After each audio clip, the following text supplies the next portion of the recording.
Halo, cek. Pagi, suara saya jelas? Boleh tolong dikonfirmasi?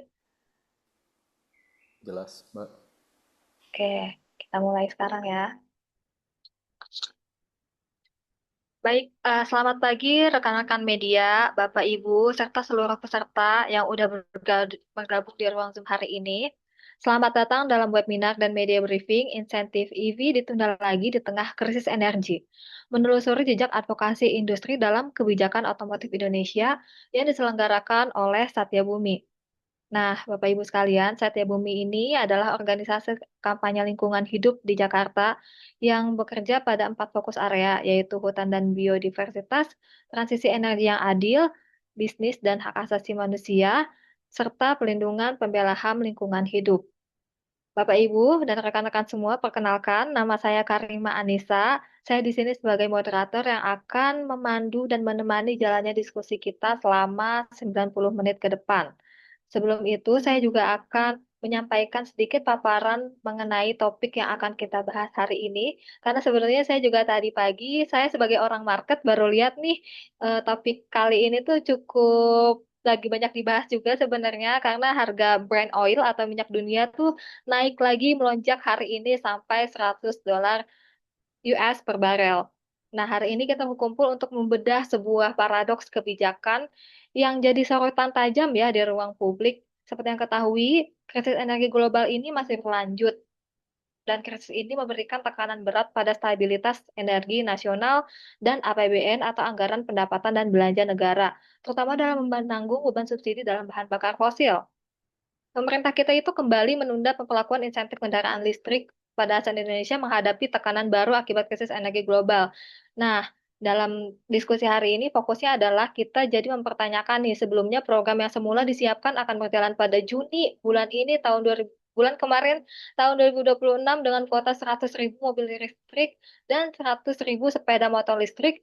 Pelaksanaannya kemudian bergeser lagi di bulan Juli. Tapi kemudian kemarin pemerintah lewat Purbaya ataupun Kemenko Airlangga baru memberitahu bahwa memperpanjang insentif ini dilaporkan bakal dimulai pada bulan Agustus. Jadi ada penundaan lagi sebanyak 2 kali. Nah, penundaan ini terjadi ketika perubahan harga minyak naik. Tadi udah saya paparkan ya sebelumnya, hari ini harga minyak udah sampai $100 USD per barel. Pelemahan rupiah juga meningkat, biaya impor energi, subsidi, dan kompensasi semuanya juga jadi ikut meningkat. Sedangkan kalau harga minyak naik, otomatis APBN harus menanggung itu semua. Inkonsistensi regulasi ini jadinya melahirkan sebuah pertanyaan kritis. Apakah penundaan beruntun ini murni karena tekanan anggaran dan belum siapnya infrastruktur pemerintah, atau ada faktor lain yang lebih mendalam, yaitu kuatnya tarik ulur kepentingan dan jejak lobi industri otomotif yang lama yang berupaya memperlambat laju adopsi kendaraan listrik murni di tanah air. Nah, tanpa berlama-lama, untuk menguliti anatomi kebijakan ini secara komprehensif, dari segi investigasi lobi hingga realitas industri di lapangan, hari ini bersama Satya Bumi kita udah ada dengan 4 narasumber kompeten dari berbagai latar belakang. Yang pertama ada Muhammad Fahrul Rizky dari Climate Change Policy Analyst. Sebagai Climate Change Policy Analyst dari InvestMap yang akan hadir sebagai pembawa utama. Halo Mas Fahrul. Halo Mbak Karima. Dan ya, halo. Dan yang kedua ada Mas Andi Mutakin sebagai Direktur Eksekutif Satya Bumi. Halo Mas Andi. Halo, pagi Mbak, Pagi. teman-teman. Nah, lalu yang ketiga ada Mbak Teni Kristiana sebagai researcher di International Council on Clean Transportation atau ICCT.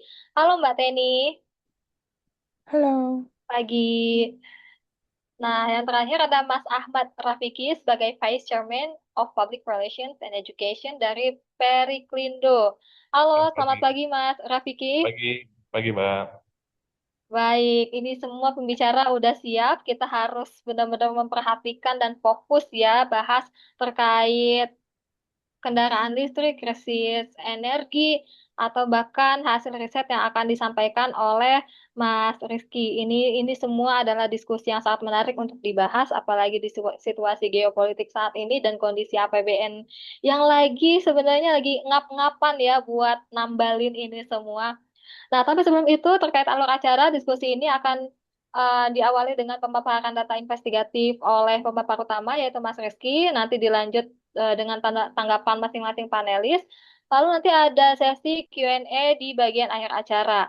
Untuk itu, sebelum acara ini dimulai, saya juga mau memperingatkan untuk translate bahasa Inggris bisa klik yang di bagian bawah Zoom, or for the English interpretation feature, you can click at the bottom. Nah, oke, tanpa berlama-lama lagi, mari kita buka panggung diskusi ini dengan melihat peta advokasi dan pengaruh Koperasi Regulasi Iklim serta otomotif di Indonesia dimulai dari hasil risetnya Mas Muhammad Fahrul Rizky dari Influence Map. Waktu dan layar dan tempat saya persilakan. Mas Rizky. Terima kasih Mbak Karima. Saya izin share screen-nya teman-teman.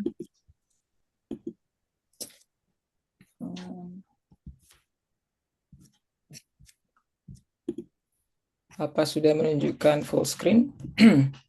Sudah ya? Baik. Assalamualaikum warahmatullahi wabarakatuh. Selamat pagi teman-teman semuanya. Pertama-tama saya ingin mengucapkan terima kasih karena telah mengundang kami dari Influence Map. Perkenalan, saya Muhammad Fahrul Rizky, analis di Influence Map yang khusus mengcover sektor di Indonesia. Hari ini saya juga ditemani oleh kolega saya yaitu Luka sebagai Transport Manager di Influence Map. Hari ini kita ingin membahas bagaimana advokasi industri otomotif dapat menghambat ambisi energi Indonesia sebagai salah satu latest research yang baru saja kami rilis di Influence Map. Tapi sebelum itu kita ingin memperkenalkan terkait Mas Influence Muhammad, Map.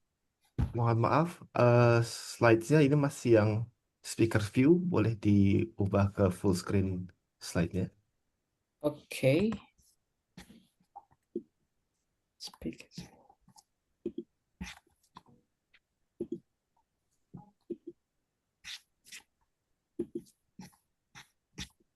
Kalau ini sudah? Masih sama, Masih sama ya? masih. Still presenter. Wait, hold on. Stop share.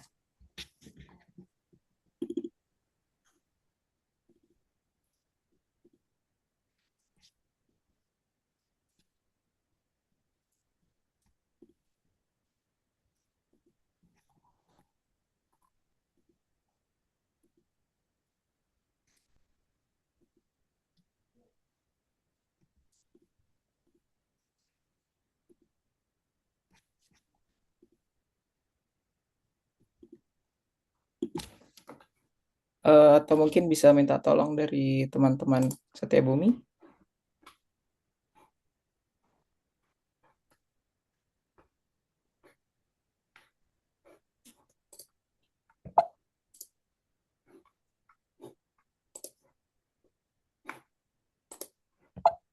Nah, ini bagus nih, Mas. Oke, sudah? Ini sudah nih. Ya, sudah, Mas. Oke. Saya lanjut ya.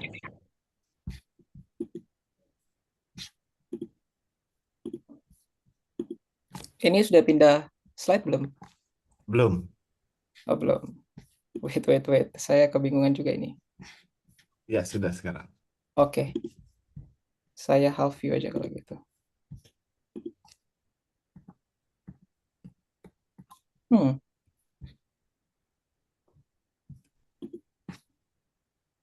Oh, ini dari teman-teman Satya Bumi ya. Oke, sip.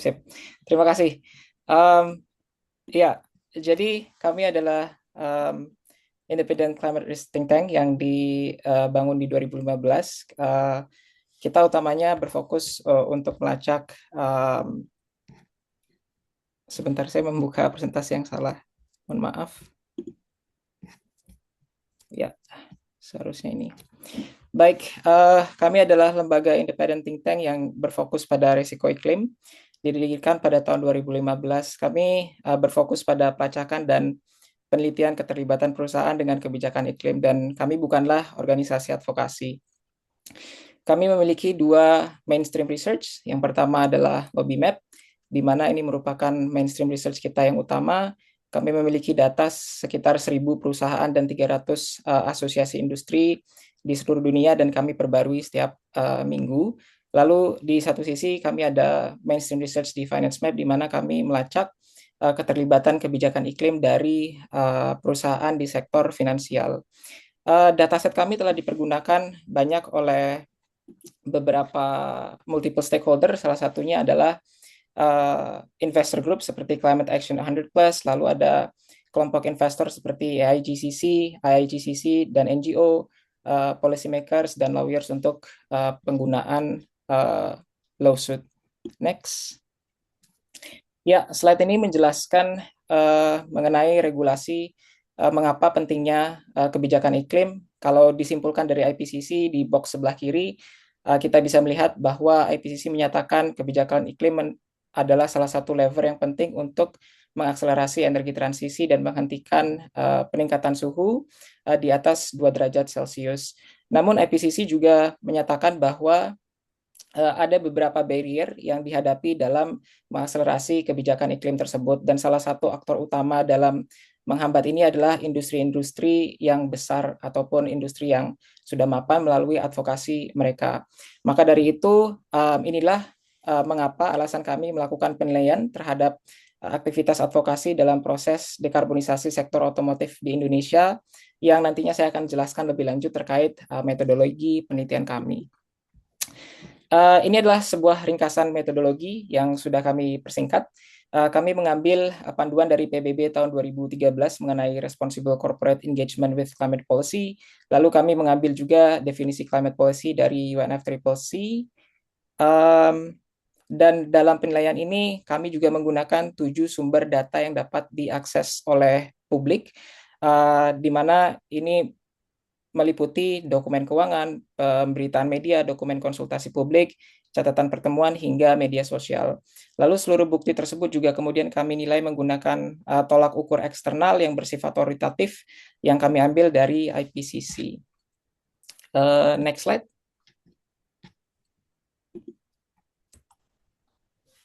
Ini adalah gambar piramida terbalik, di mana piramida di atas menunjukkan bagaimana aktor-aktor tersebut seperti industri dan asosiasi industri dapat mempengaruhi kebijakan iklim. Biasanya mereka menggunakan tools-tools seperti iklan, media sosial, ataupun kampanye untuk mempengaruhi publik, tokoh-tokoh tertentu, atau masyarakat luas secara umum. Namun, kalau kita lihat piramida di paling bawah, biasanya aktor-aktor tersebut menggunakan tools atau instrumen yang berbeda seperti menggunakan lobby ataupun menggunakan konsultasi secara tertutup yang khusus ditargetkan untuk policy maker.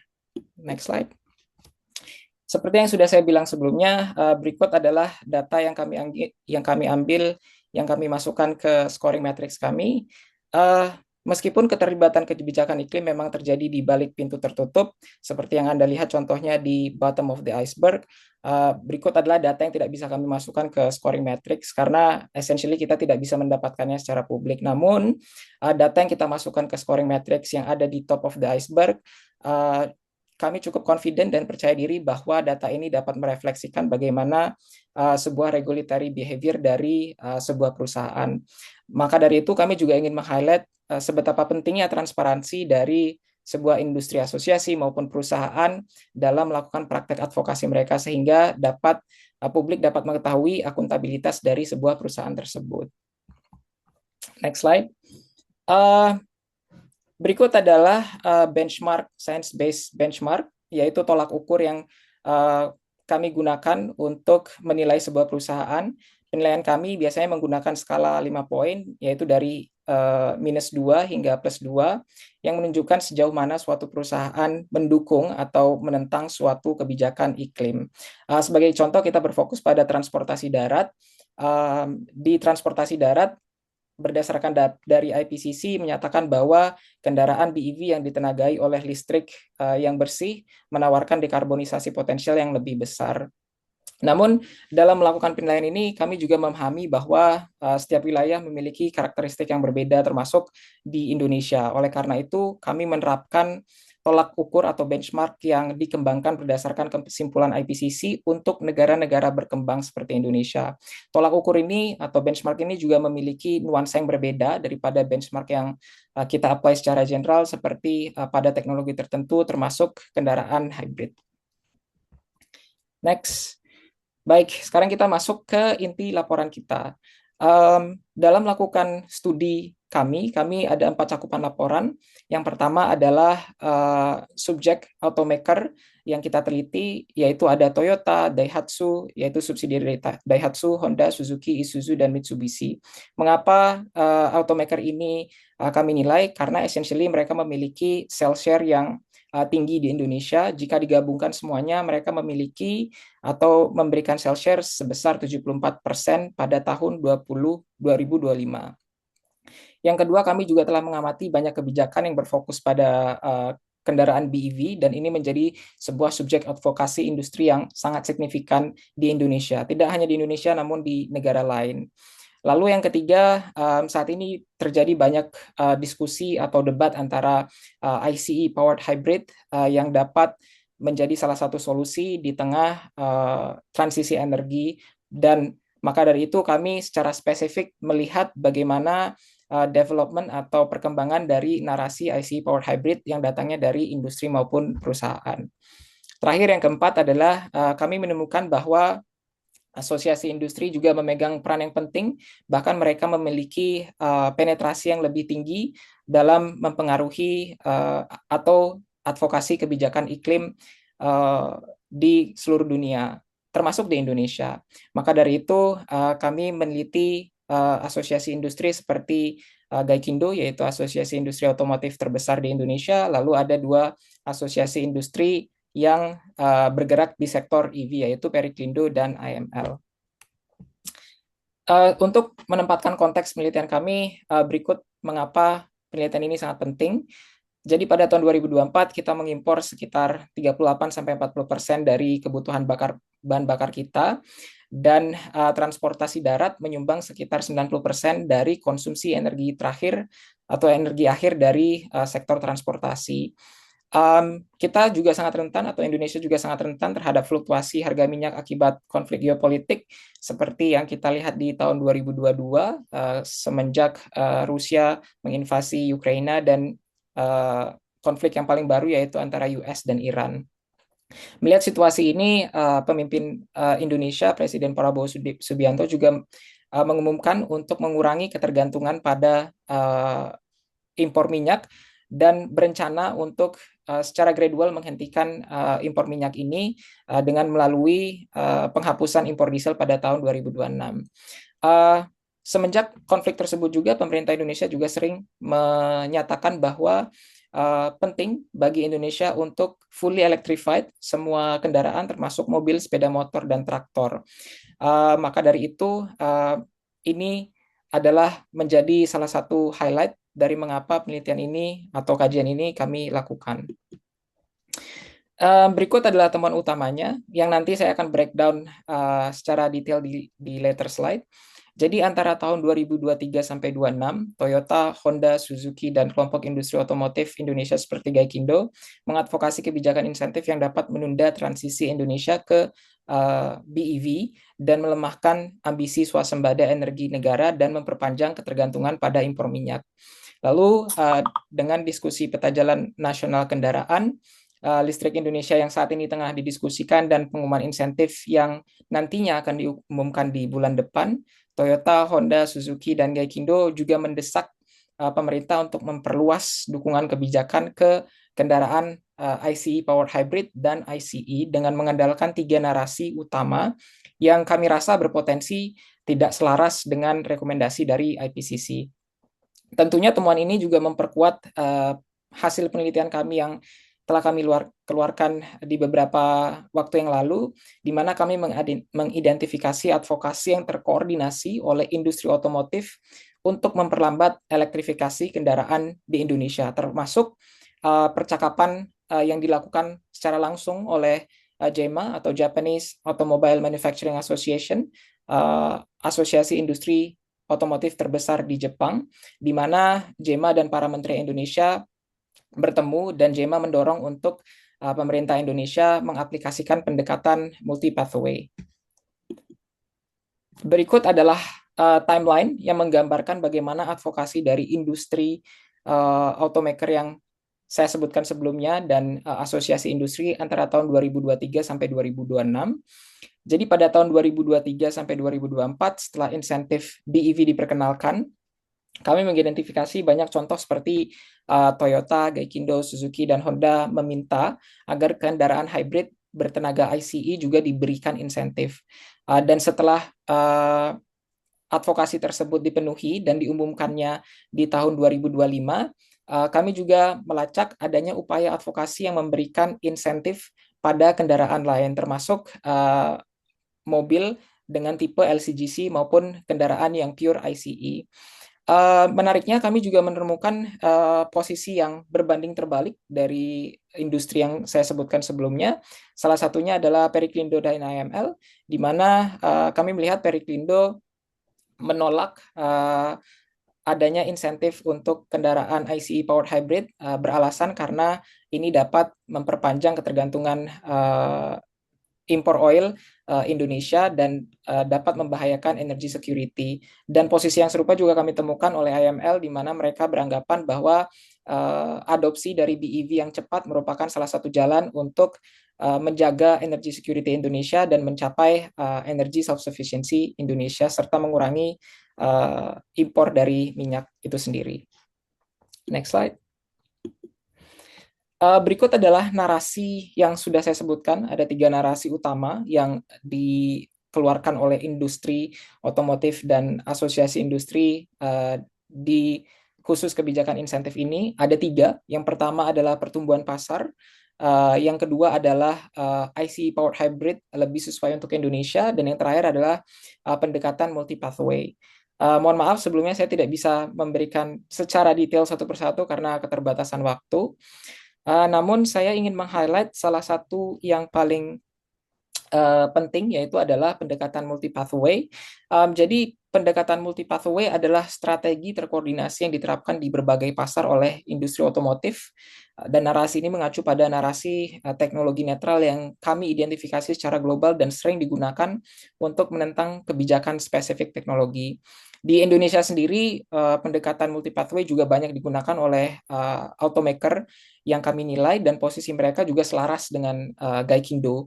Kami juga mengidentifikasi bahwa advokasi ini telah digunakan dalam 3 tahun terakhir oleh JEMA, di mana mereka melakukan dialog otomotif secara tahunan dengan menteri-menteri Indonesia, dan bahkan mereka juga membawa menteri-menteri dari Jepang untuk memajukan pendekatan multi pathway ini sebagai salah satu jalan atau peta jalan dekarbonisasi di Indonesia.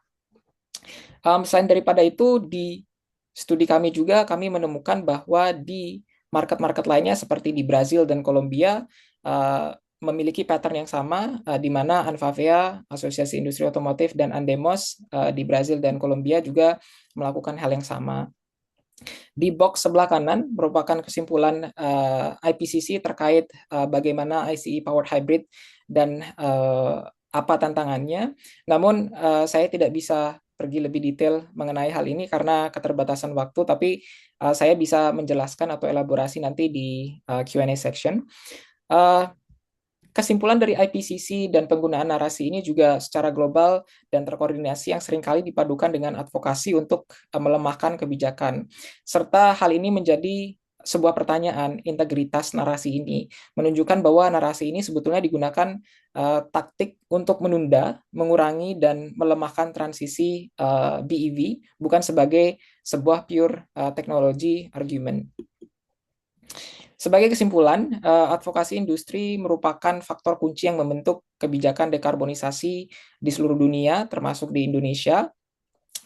Gaikindo dan para automaker dengan penjualan atau sell share yang signifikan di kawasan Indonesia juga telah mengadvokasi insentif untuk ICE powered hybrid dan ICE. Dan jika kita mencermati keanggotaan Gaikindo, para automaker ini dengan shell share yang tinggi di kawasan ini memiliki posisi strategis dalam asosiasi tersebut.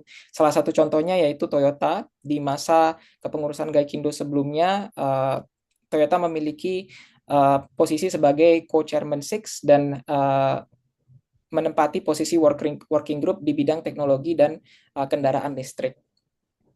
Sebagai bagian dari advokasi ini, para produsen otomotif telah menyerukan pendekatan multi pathway di samping narasi-narasi lainnya. Mengingat momen ini bahwa kedepannya ada kebijakan penting yang kita antisipasi seperti insentif yang akan diumumkan di Agustus ini. Maka penting bagi kita untuk melihat apakah advokasi ini kembali dikeluarkan mendekati jelang insentif ini. Karena Indonesia merupakan importir oil dan kendaraan ICE powered hybrid dan ICE masih menggunakan bensin, advokasi yang tidak selaras dengan IPCC dan ambisi pemerintah dapat menunda penghapusan bertahap dan dekarbonisasi pada sektor ini. Maka dari itu, tingkat advokasi industri yang tinggi menimbulkan pertanyaan tentang siapa sebetulnya yang mempengaruhi perkembangan kebijakan tersebut. Berikut adalah keterbatasan dalam melakukan kajian studi kami. Tentunya kami menyadari bahwa kami tidak memiliki akses kepada apa yang mempengaruhi keputusan pemerintah. Kami tidak mengetahui apakah narasi-narasi tersebut merupakan sebuah primary factor dari mengapa policy ini bisa berubah. Lalu yang kedua, kami juga tidak mengetahui motivasi dari perusahaan ini mendeploy atau menggunakan strategi narasi tersebut di Indonesia. Maka dari itu penting kami rasa adanya transparansi dari posisi advokasi bagi perusahaan. Salah satu cara untuk meningkatkan transparansi adalah dengan perusahaan meningkatkan disclosure posisi mereka. Asosiasi industri kadang memiliki anggota yang banyak dan seringkali memiliki posisi yang berbeda mengenai kebijakan atau teknologi iklim. Dan begitu pula sebaliknya.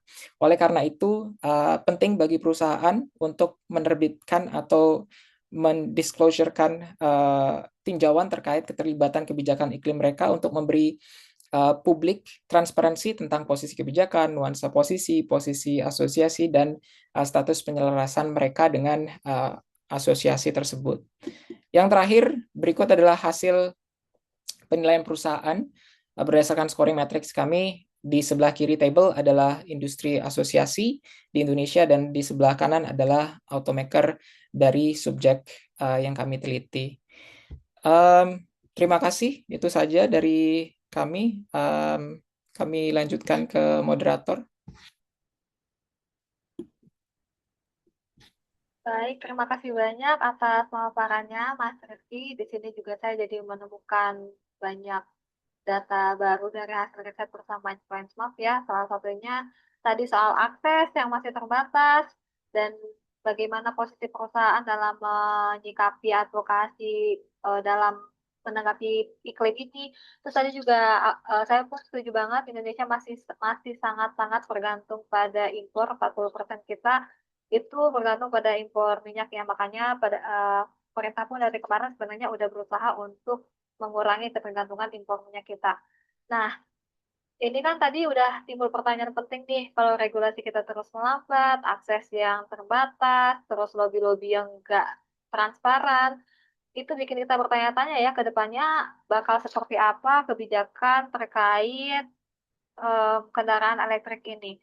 Nah, tapi selanjutnya adalah dari sisi ekonomi, biaya krisis energi, hingga target penurunan emisi karbon, lewat analisis data ilmiah kayak komparasi kebijakan global atau gimana targetnya untuk emisi karbon ini salah satunya bisa coba kita langsung aja tanya ke Mbak Teni Kristiana dari ICCT yang akan memaparkan presentasinya. Silakan Mbak Teni.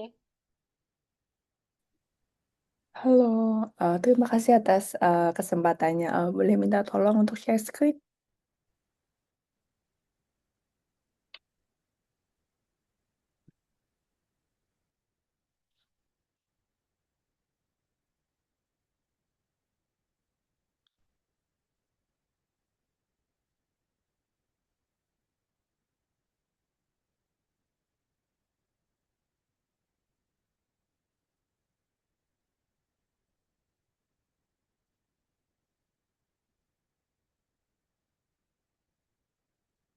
Oke, perkenalkan nama saya Teni Kristiana, researcher atau peneliti dari ICCT. Nah, di sini tadi Mas Rizky sudah menjelaskan ya, beberapa menyinggung soal masalah kendaraan listrik, menyinggung soal masalah kendaraan hibrida. Nah, saya juga sebelum presentasi ini, sebelum ada webinar ini sempat searching online gitu ya, searching di Google berita tentang kendaraan listrik, heboh tuh. Beberapa jam terakhir itu adalah yang heboh adalah Oh, Pemprov DKI kehilangan 2 triliun karena insentif, karena pajak seperti itu kan. Nah, jadi cocok nih, apa sesuai dengan topik yang akan saya bawakan di sini bahwa sebenarnya ada nggak sih jalan lain untuk mendorong eh, pemerintah Indonesia ini tetap komitmen mengembangkan elektrifikasi, tapi nggak harus pakai duit negara, nggak harus pakai APBN. Nah, di sini sesuai dengan itu, judul presentasi saya ini gimana kita pengen mengupas ya istilahnya soal supply side regulation atau regulasi dari sisi supply, dan SSR ini dari kami melihatnya bahwa ini itu cukup strategis gitu ya untuk membantu Indonesia untuk mencapai swasembada energi, kemandirian energi, dan juga memenuhi climate target yang tadi juga disebutkan. Indonesia punya apa climate goal sesuai dengan IPCC. Next slide. Bagi teman-teman di sini yang belum tahu tentang ICCT, kami itu independent non-profit research organization, berdirinya di 2005, base-nya di Washington DC, tapi sekarang kita udah ada banyak office di beberapa negara, ada di Latin Amerika, ada di Asia, ada di Eropa, dan juga di Amerika sendiri. Nah, yang kami lakukan kebanyakan itu adalah melakukan studi dan analisis terkait dengan kendaraan atau sektor transportasi yang dimana itu mencakup transportasi darat, transportasi laut, transportasi udara. Yang di sini fokusnya adalah bagaimana meningkatkan performa kendaraan ini agar ramah lingkungan gitu ya. Dan benefitnya apa? Benefitnya untuk kesehatan masyarakat dan juga memitigasi perubahan iklim itu sendiri gitu. Nah, next slide. Sedikit tentang SSR ya. Kalau tadi ya disebutkan kan kita topik bahasanya adalah subsidi nih, atau tax credit kayak misalnya seperti itu, bebas pajak lah kayak gitu. Nah, atau PLN punya misalnya diskon charger seperti itu. Nah, itu adalah kalau dari sisi apa bagan ini bisa dilihat itu sebenarnya mendorong demand nih, mendorong permintaan terhadap kendaraan listrik ini tadi. Nah, bagaimana mendorong tadi kan permintaan, bagaimana mendorong penyediaan kendaraan ini? Nah, itu yang tadi disebut supply side regulation, di mana di sini ada di supply side regulation itu ada beberapa. Salah satunya adalah vehicle performance standard. Nanti akan saya jelaskan di belakang apakah Indonesia punya ini. Terus yang kedua yaitu ada standar ketersediaan kendaraan listrik. Jadi ini istilahnya meminta manufakturer kayak Gaikindo siapapun ya, maksudnya kayak dari apa dari Wuling, dari Hyundai, dari Toyota, dari yang lain itu untuk menjual EV. Jadi agak memaksa di situ karena memaksanya dengan menggunakan regulatory, dengan peraturan seperti itu. Nah, next slide. Sebenarnya kenapa ini penting gitu ya, supply supply standar untuk kendaraan listrik ini ya. Satu, dia itu udah jelas karena regulasinya meminta manufaktur untuk menyediakan menjual kendaraan listrik. Sudah pasti kendaraan listrik itu ada marketnya, istilahnya bukan marketnya, ada supply-nya gitu ya. Jadi kita nggak ngimpor itu, tapi kita meminta manufaktur untuk produksi. Udah nggak ngimpor lagi, istilahnya kayak gitu. Nah, itu ada. Modelnya ada macam-macam. Karena kalau kita minta setiap manufaktur untuk memproduksi itu, udah pasti jenis-jenis EV-nya nanti banyak. Jenis kendaraan listriknya. Dengan jenis yang banyak itu juga membantu eh, persaingan pasar kendaraan listrik ini tadi. Dan kalau ada persaingan pasar, kan manufaktur ini kan pengen ngejual ya, pengen ngejual produknya. Udah pasti itu karena ada persaingan pasar, udah pasti harga juga kompetitif. Jadi itu akan membantu menurunkan harga kendaraan listrik yang kemarin-kemarin disebutnya mahal banget gitu. Sekarang kan udah banyak nih yang 200-an juta gitu. Nah, yang ketiga, sebenarnya kenapa regulasi ini penting? Karena regulasi ini sendiri juga menyediakan kayak istilahnya pasti banget. Ada regulasi berarti udah pasti terjamin ini akan dilakukan. Dan itu memberikan certainty ya, istilahnya kayak yang kepastian kepada investor kalau mau ya udah kita akan invest nih di R&D untuk kendaraan listrik karena udah pasti ada regulasinya seperti itu. Jadi udah nggak nebak-nebak lagi. Nanti kita bikin kendaraan listrik, ternyata jangan-jangan nggak kejual kayak gitu karena ada regulasi udah pasti itu kejual misalnya seperti itu ya gitu. Nah, next slide. Sebenarnya itu tadi kan buat ini ya, buat kebanyakan untuk pengguna gitu ya. Oh, harganya lebih murah, oh modelnya ada gitu kan. Nah, sebenarnya buat OEM ini buat apa sih? SSR ini jangan-jangan cuman istilahnya kayak ya itu kan maksa kita aja gitu kan. Tapi apa untungnya buat kita? Untungnya ada gitu. Satu, eh, OEM ini secara cost ya, secara kalau saya lebih apa ya familiarnya di US itu kayak misalnya gini, kendaraan listrik kan mahal, tapi kan OEM juga menjual kendaraan-kendaraan lain. Nah, harga yang mahal ini karena nggak ada subsidi, nggak ada insentif itu tadi, itu kan harga ini jatuhnya tuh didistribusi dengan misalnya apa OEM ini menurunkan harga kendaraan listrik ini dan kendaraan lain yang misalnya ICE atau hybrid itu dijual agak lebih mahal karena untuk mensubsidi kendaraan listrik ini tadi gitu. Jadi harganya tuh didistribusi seperti itu.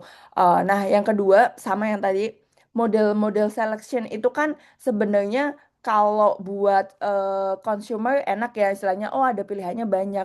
Tapi kalau buat OEM sendiri juga itu tuh menunjukkan adanya long term gitu ya sinyal jangka panjang yang oh mana nih model yang ternyata laku di masyarakat gitu. This is part of market research gitu loh. Itu dan yang terakhir em, buat karena kendaraan listrik ini kan masih baru ya. Kalau saya ngomong ke orang tua saya yang di desa banget di Jawa Timur gitu, mereka kayak apa sih kendaraan listrik gitu. Mereka tuh nggak tahu gitu kan.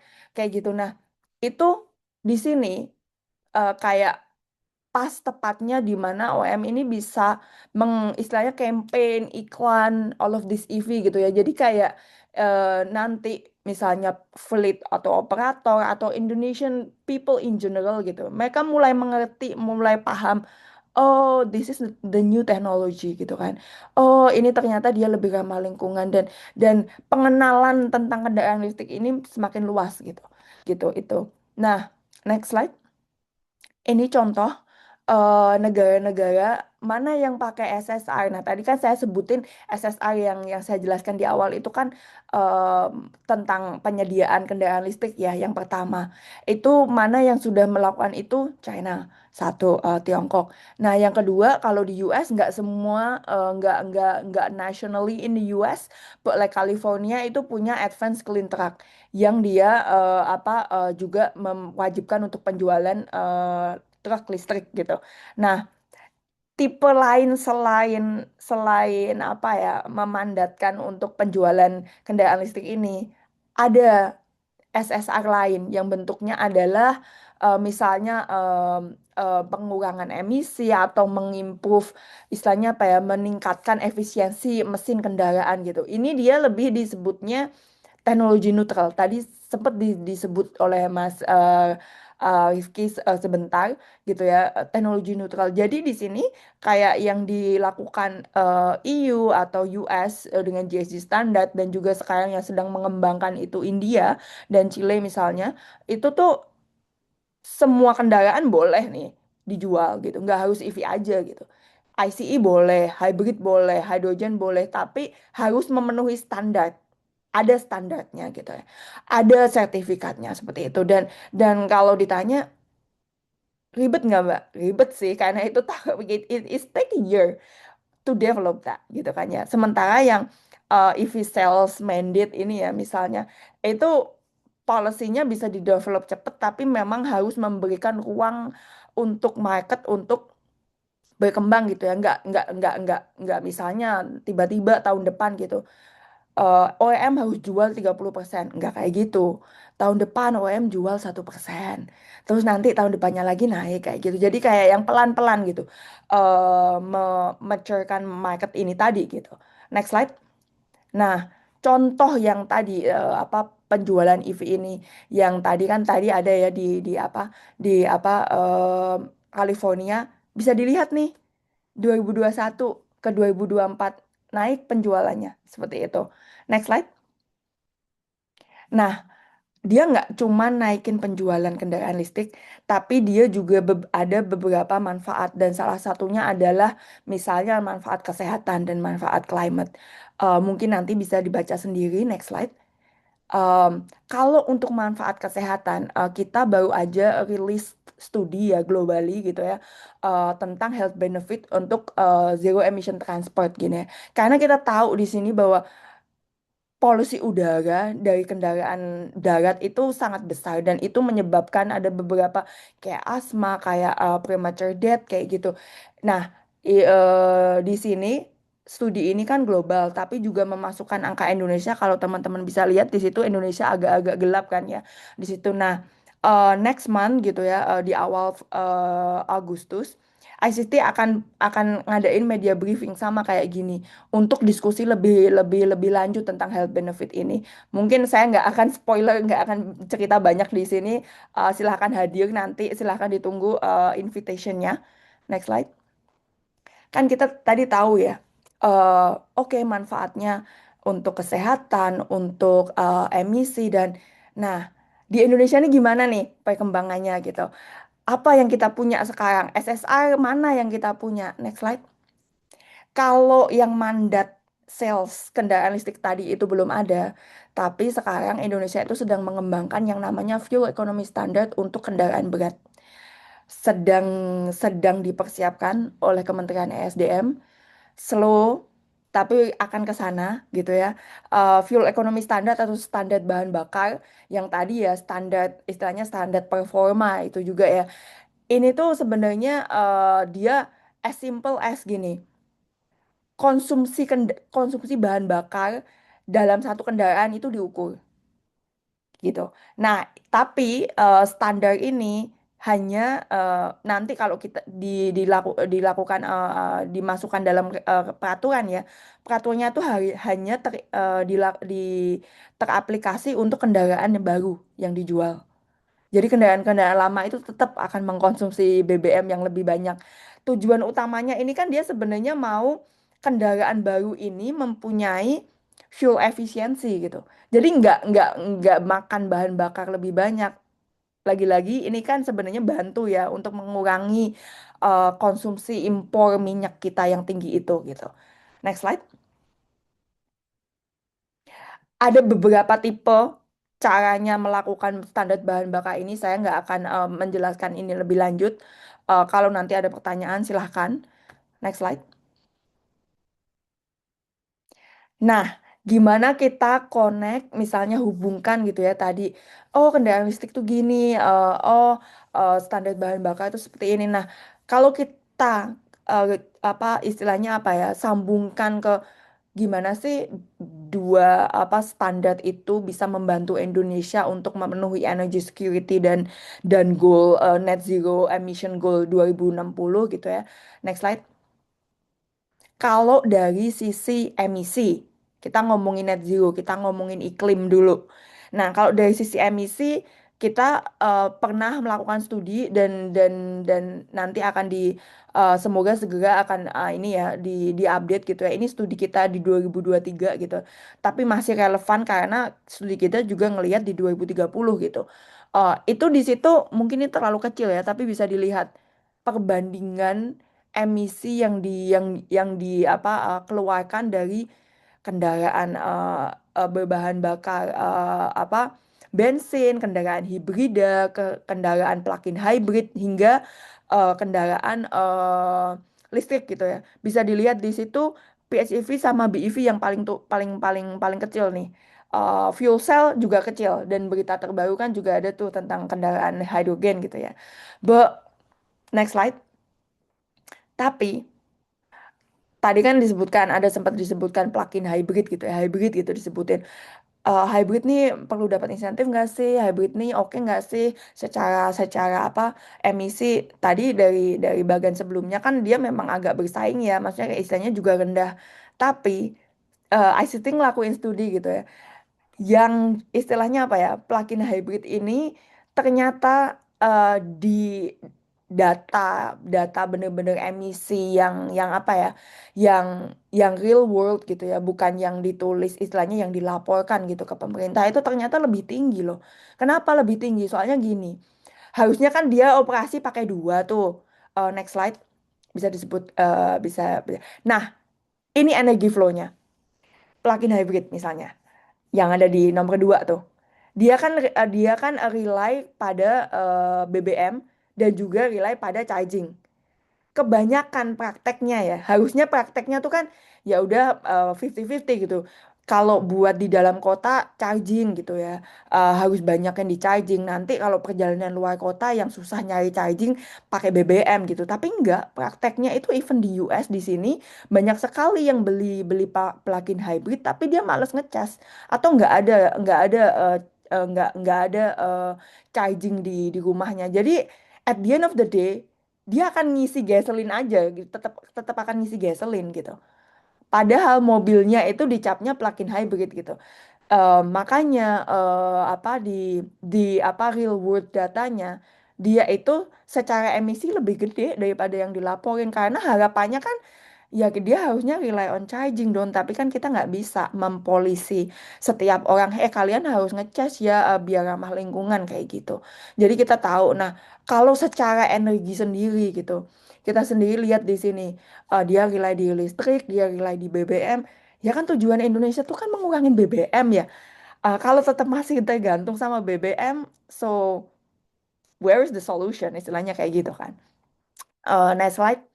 Kita sendiri kemarin itu pakai analisis yang 2025 ya. Coba kalau kita misalnya analisis 2026, itu kemungkinan angkanya lebih tinggi gitu. Sebenarnya EV ini yang udah ada di Indonesia gitu ya, kendaraan listrik di Indonesia itu bantu loh, bantu Indonesia buat mengurangi impor BBM gitu.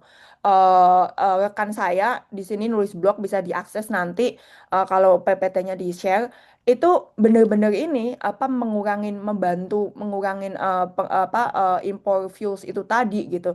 Karena data laporan berapa jumlah konsumsi listrik, berapa jumlah apa istilahnya gasoline sama diesel yang nggak keimpor seperti itu. Nah, eh terakhir, oke, saya akan tutup di sini. Istilahnya gini ya. Tadi dari presentasi Mas Rizky, dari presentasi saya sebenarnya pesannya itu simple. Udah sangat jelas sekali. Kalau kendaraan listrik ini tuh sebenarnya bantu loh Indonesia untuk meet its energy independence gitu ya, dan juga mengurangi emisi gitu. Cuman dan saat ini kan ya, dan sebelumnya gitu di awal-awal itu kan kendaraan listrik ini diberikan insentif ya. Insentif ini bantu, bantu pengguna gitu, bantu customer gitu. Tapi penjualan EV-nya itu nanti tinggi apa enggak itu kan tergantung ya, dan tergantung misalnya insentif yang diberikan di Indonesia kan dibatasin 100.000 gitu. Kalau misalnya nggak dibatasin bisa jadi itu 200.000, tapi kan duitnya siapa gitu kan, kayak gitu. Nah, dan juga eh, itu juga kayak it's really heavy gitu ya ke APBN, ke APBD dan lain-lain. Jadi di awal gitu ya, untuk mematurkan market ini tadi ya kendaraan listrik itu purchase insentif perlu. Di negara-negara lain juga seperti itu gitu, dikasih insentif dulu. Tapi untuk long run-nya itu kantong negara akan benar-benar gede sih rogohnya. Jadi EV sales mandate ini sebenarnya yang bantu gitu transisi itu tadi. Oh, kita kayaknya udah nggak bisa deh ngasih purchase insentif misalnya gitu karena is so much gitu. Gimana kalau kita move gitu ya regulasinya ke EV sales mandate gitu. Yang dimana di sini pemerintah juga sharing burden gitu sama manufacturer gitu. Dan dengan adanya sales mandate ini gitu kan, itu kan juga menunjukkan bahwa oh volumenya jelas tahun 2027 1%. Berapa tuh? Misalnya 100.000. Jelas volumenya. Investor yang mau invest, jelas. Oh ini yang di require kayak gitu. Dan lagi-lagi penyedia infrastruktur, PLN, charging operator itu juga tahu. Oh nanti 2030 kayaknya akan ada 500.000 EV. Kita butuh charger berapa ya, invest berapa ya. Itu jelas gitu. Itu kayak memberikan sinyal yang sangat jelas ke market. Seperti itu. I will stop there, last slide. Nanti kalau slide-nya ini di-share nggak apa-apa. Kalau ada pertanyaan bisa kontak saya. Kalau nanti nggak bisa ini saya karena saya harus join ke meeting yang lain. Tapi kalau ada pertanyaan saya akan stay 5 menit atau 10 menit. Thank you. Baik, terima kasih atas pemaparannya Mbak Teni Kristiana. Ini banyak banget poin-poin yang setuju gitu. Seru banget materinya. Ada nggak nih kira-kira yang mau nanya ke Mbak Teni untuk ini sesi pertanyaannya langsung ke Mbak Teni ya, karena Mbak Teni setelah ini mau ada agenda lain. Jadi kalau ada pertanyaan bisa langsung di kolom chat atau kalau mau langsung dipaparkan lewat audio atau video boleh diaktifin audionya. Silakan ditunggu jika ada yang ingin bertanya kepada Mbak Teni. Tadi udah dijelasin soal gimana EV sales di begitu masif itu di Cina. Terus juga Indonesia pada saat ini masih dalam masa transisi, apalagi apa namanya kalau masih bergantung ke insentif dari pemerintah itu agak berat ya karena APBN apakah bisa menampung atau enggak. Oke, ada ini dari Mas Hendro Sutono yang udah angkat tangan. Boleh Mas, jika kalau ada pertanyaan untuk Mbak Reni silahkan.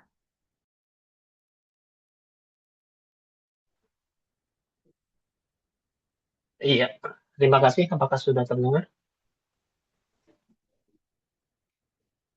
Iya, terdengar kok, Mas. Halo? Oh Silahkan. iya, terima kasih.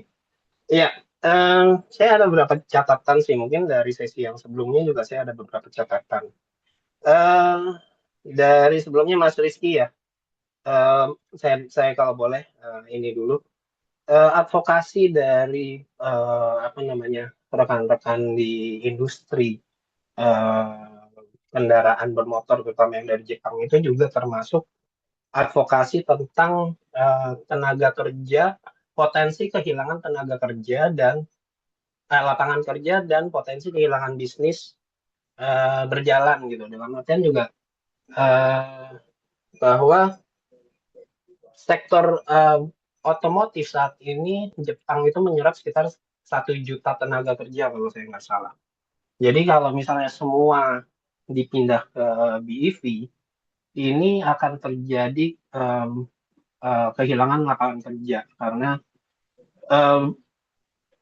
kendaraan ICE memang kita harus akui padat karya ya karena banyak banget komponen yang harus diproduksi dan banyak banget pabrik yang terlibat gitu. Jadi ini juga salah satu advokasi yang mereka jalankan. Yang kedua adalah jaringan sales dan service itu juga mereka jadikan bahan advokasi.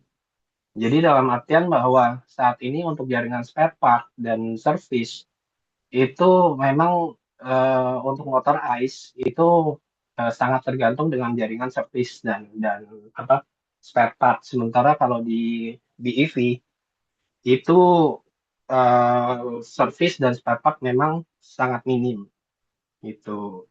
Nah, itu salah satu yang saya catat. Kemudian juga ada catatan saya insentif itu sebetulnya kalau buat saya, buat kita. Oh sorry, saya belum perkenalkan diri ya. Saya dari Cosmic Indonesia, komunitas sepeda dan motor listrik Indonesia, pengguna sepeda dan motor listrik sejak tahun 2007 kita sudah hadir di Indonesia. Insentif, saya lanjutkan, sorry.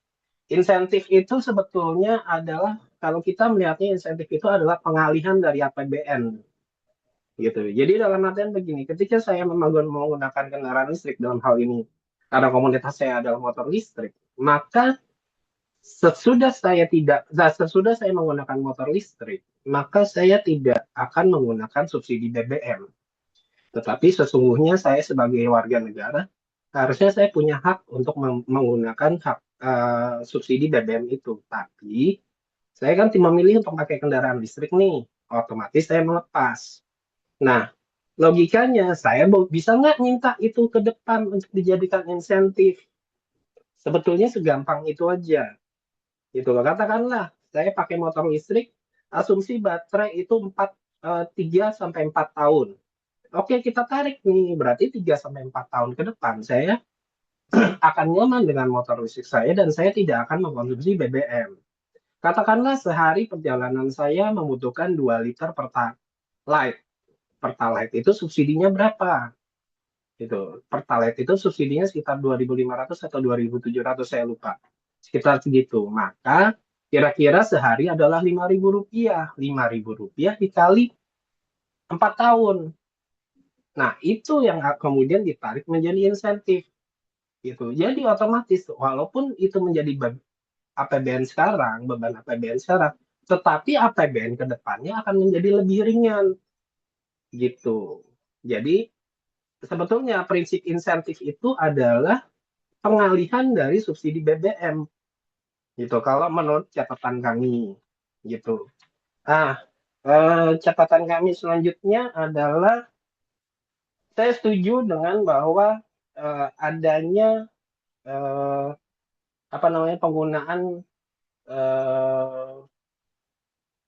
berbagai media dan sarana untuk melakukan advokasi yang bertolak belakang dengan gerakan elektrifikasi. Yang paling gampang kalau kita lihat itu adalah di sepeda motor Honda. Kampanye mereka beberapa tahun lalu itu mereka mencoba menggunakan PCX elektrik. Tetapi kemudian dalam 1 tahun sesudah mereka evaluasi, kampanye yang mereka nyatakan adalah kendaraan listrik roda 2 saat itu masih mahal, tidak efisien, dan tidak sesuai dengan penggunaan di Indonesia. Gitu. Padahal grup kita di komunitas kita sudah pakai dari 2007 dan tidak pernah ada masalah. Gitu. Yang kedua, balik lagi Honda juga. Tahun lalu, pas PRJ, mereka menjual tipe elektrik namanya CUVe. Tetapi mereka tidak mau melakukan edukasi tentang kebaikan kendaraan listrik. Tidak pernah kita dengar satupun ada kampanye dari mereka tentang penggunaan kendaraan listrik. Mereka hanya menjual agak di bawah di bawah radar lah gitu. Halo Komisi Mas Hendro. Ya, Ya, maaf saya interupsi dulu ya. Ini pertanyaannya boleh langsung disampaikan aja khususnya untuk Mbak Teni, karena untuk yang saat ini pertanyaan khusus untuk sesi Mbak Teni ya. Mas Hendro langsung sampaikan aja pertanyaannya, silahkan. oke. Ya, sebentar, dikit lagi ya. Oke, intinya adalah Honda tidak pernah melakukan edukasi tentang kendaraan listriknya. Masalah kepastian regulasi, ini masalah tadi dibahas oleh Mbak Teni. UU nomor 1 tahun 2022 sudah jelas menyatakan bahwa kendaraan berbasis energi baru dan terbarukan itu dibebaskan dari PLKB dan BBNKB. Tapi tetap aja masih bisa dianulir oleh Kementerian Dalam Negeri. Jadi siapa yang pegang sebetulnya? Gitu. Nah, kemudian masalah ISPA dan segala macam, saya juga mungkin mengajak Mbak Teni untuk melihat kepada sepeda motor internal combustion engine yang saat ini populasinya justru banyak tidak menggunakan catalytic converter. Kenapa catalytic converter ini menjadi penting? Karena gas buang yang dihasilkan oleh knalpot yang tidak menggunakan catalytic converter itu dampaknya jauh lebih besar daripada mobil LCGC yang menggunakan catalytic converter. Nah, yang ketiga, saya setuju dengan pernyataan Mbak Teni bahwa memang kelihatannya masih ada ego sektoral di kelembagaan kita. Jadi antara departemen itu masih ada sepertinya nggak sinkron dan kemudian masih ego sektoralnya masih tinggi. Demikian, terima kasih.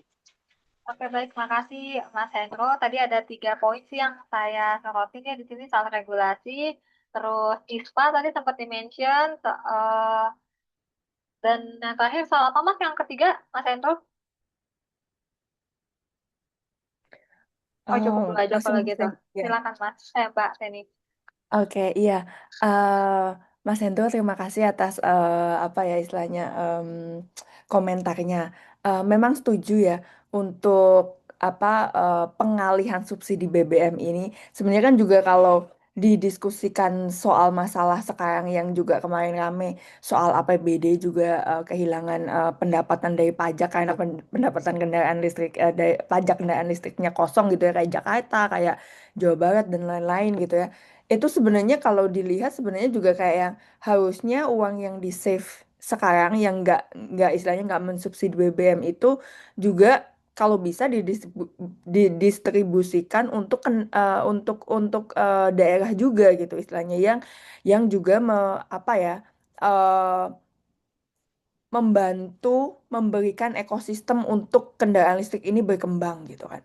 Nah, distribusi APBN ini tadi ya, distribusi state budget ini tadi yang mungkin eh, karena banyak sekali kepala gitu ya istilahnya. Kalau dulu kan yang membawahi elektrifikasi Kemenko Marves karena sekarang Kemenko Marvesnya nggak ada, jadi kayak banyak juga yang masih jalan sendiri-sendiri yang tadi disebutin ego juga gitu kan.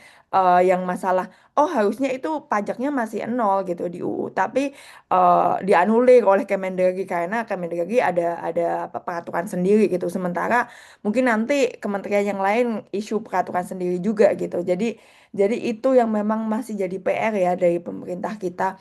Nah untuk yang masalah kesehatan bener, saya juga sedikit membaca gitu ya soal masalah kendaraan roda dua karena saya sendiri ada project soal masalah ini gas buang pemakaian bioetanol gitu ya untuk kendaraan roda dua dan roda empat gitu.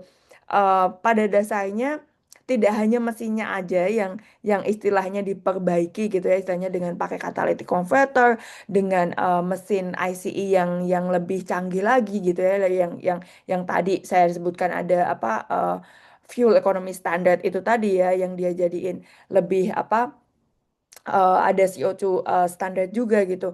Tidak hanya itu tapi juga perlu digarisbawahi bahwa eh, bahan bakar yang kita gunakan itu juga itu sendiri juga berpengaruh gitu. Seberapa bagus bahan bakar yang kita kita gunakan, apakah bahan bakarnya ini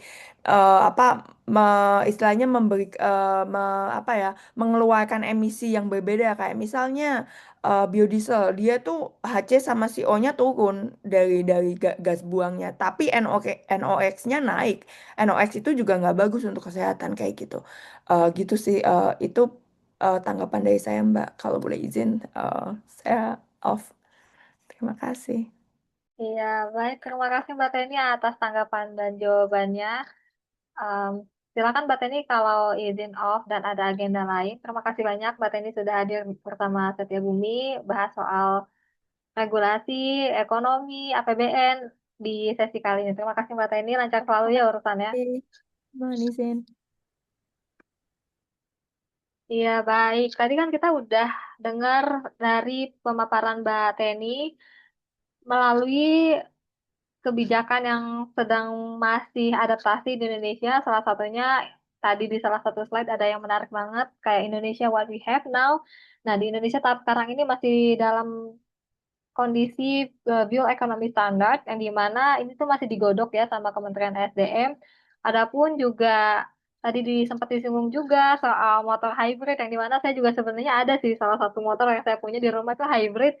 Pada kenyataannya nggak pernah diisi ulang atau di charge gitu. Sehari-hari malah isinya pakai bensin. Nah, untuk menanggapi hal ini, gimana realita di lapangan, gimana dari POV atau dari sisi bisnis untuk menjawab pertanyaan apakah industri EV ini murni lagi mengancam daya saing di tengah ketidakpastian kebijakan kayak gini. Langsung aja untuk kita tahu jawabannya, kita persilakan Mas Ahmad Rafiki selaku Vice Chairman of Public Relations and Education dari Periklindo. Oke, selamat pagi semua. Terima kasih atas waktunya. Sebentar saya izin share screen dulu ya.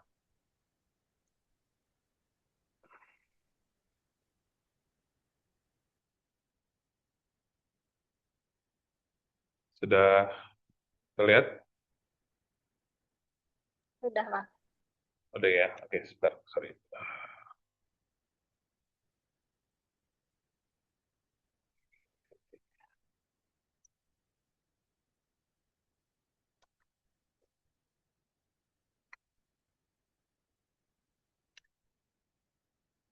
Oke, sorry. Ya, selamat pagi. Perkenalkan, saya Ahmad Rofiki, mewakili Pariklindo selaku Wakil Ketua Umum. Terima kasih atas waktu Bapak Ibu sekalian. Saat ini ya kita lihat bahwa transisi mobilitas sedang terhambat nih oleh ketidakpastian penundaan insentif EV yang beberapa kali dilakukan oleh pemerintah kita. Dan hari ini kami dari Pariklindo sedikit mau berdiskusi membagikan pemikiran kami, salah satu solusi strategis, yaitu kerangka insentif berbasis karbon. Nah, pesan utama yang ingin kami sampaikan saat ini adalah bahwa kendaraan yang paling bersih harus menerima insentif yang paling tinggi. Saat ini Indonesia menghadapi tantangan ganda ya. Yang pertama adalah bagaimana kita menjaga ketahanan energi nasional, dan yang kedua bagaimana memenuhi target net zero emission di tahun 2060 sesuai dengan target pemerintah kita. Dan one thing yang perlu kita ingat sama-sama di sini bahwa elektrifikasi ini pada dasarnya adalah suatu strategi energi.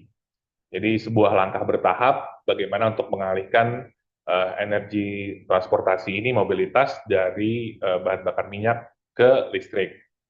Nah, yang kita lihat bahwa penundaan kebijakan ini justru membuat pelaku pasar ini, industri, wait and see, dan kadang-kadang freeze. Dan kita lihat bahwa mungkin salah satu contohnya di tahun 2025, di mana pemerintah tidak memberikan support subsidi untuk kendaraan roda 2. Nah, di situ terjadinya di industri kita bilang bleeding ya. Jadi orang yang mau beli mengharapkan insentif seperti tahun 2024, sedangkan para pemain roda 2 EV tetap membuat produksi dan penjualan juga terhambat karena kondisi wait and see ini tidak baik dalam suatu ekosistem supply and demand.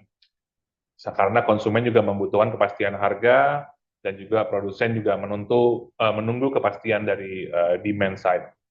Nah, di sisi lain kepastian ini juga menentukan keputusan investasi dari industri walaupun investor baik dalam dan luar negeri.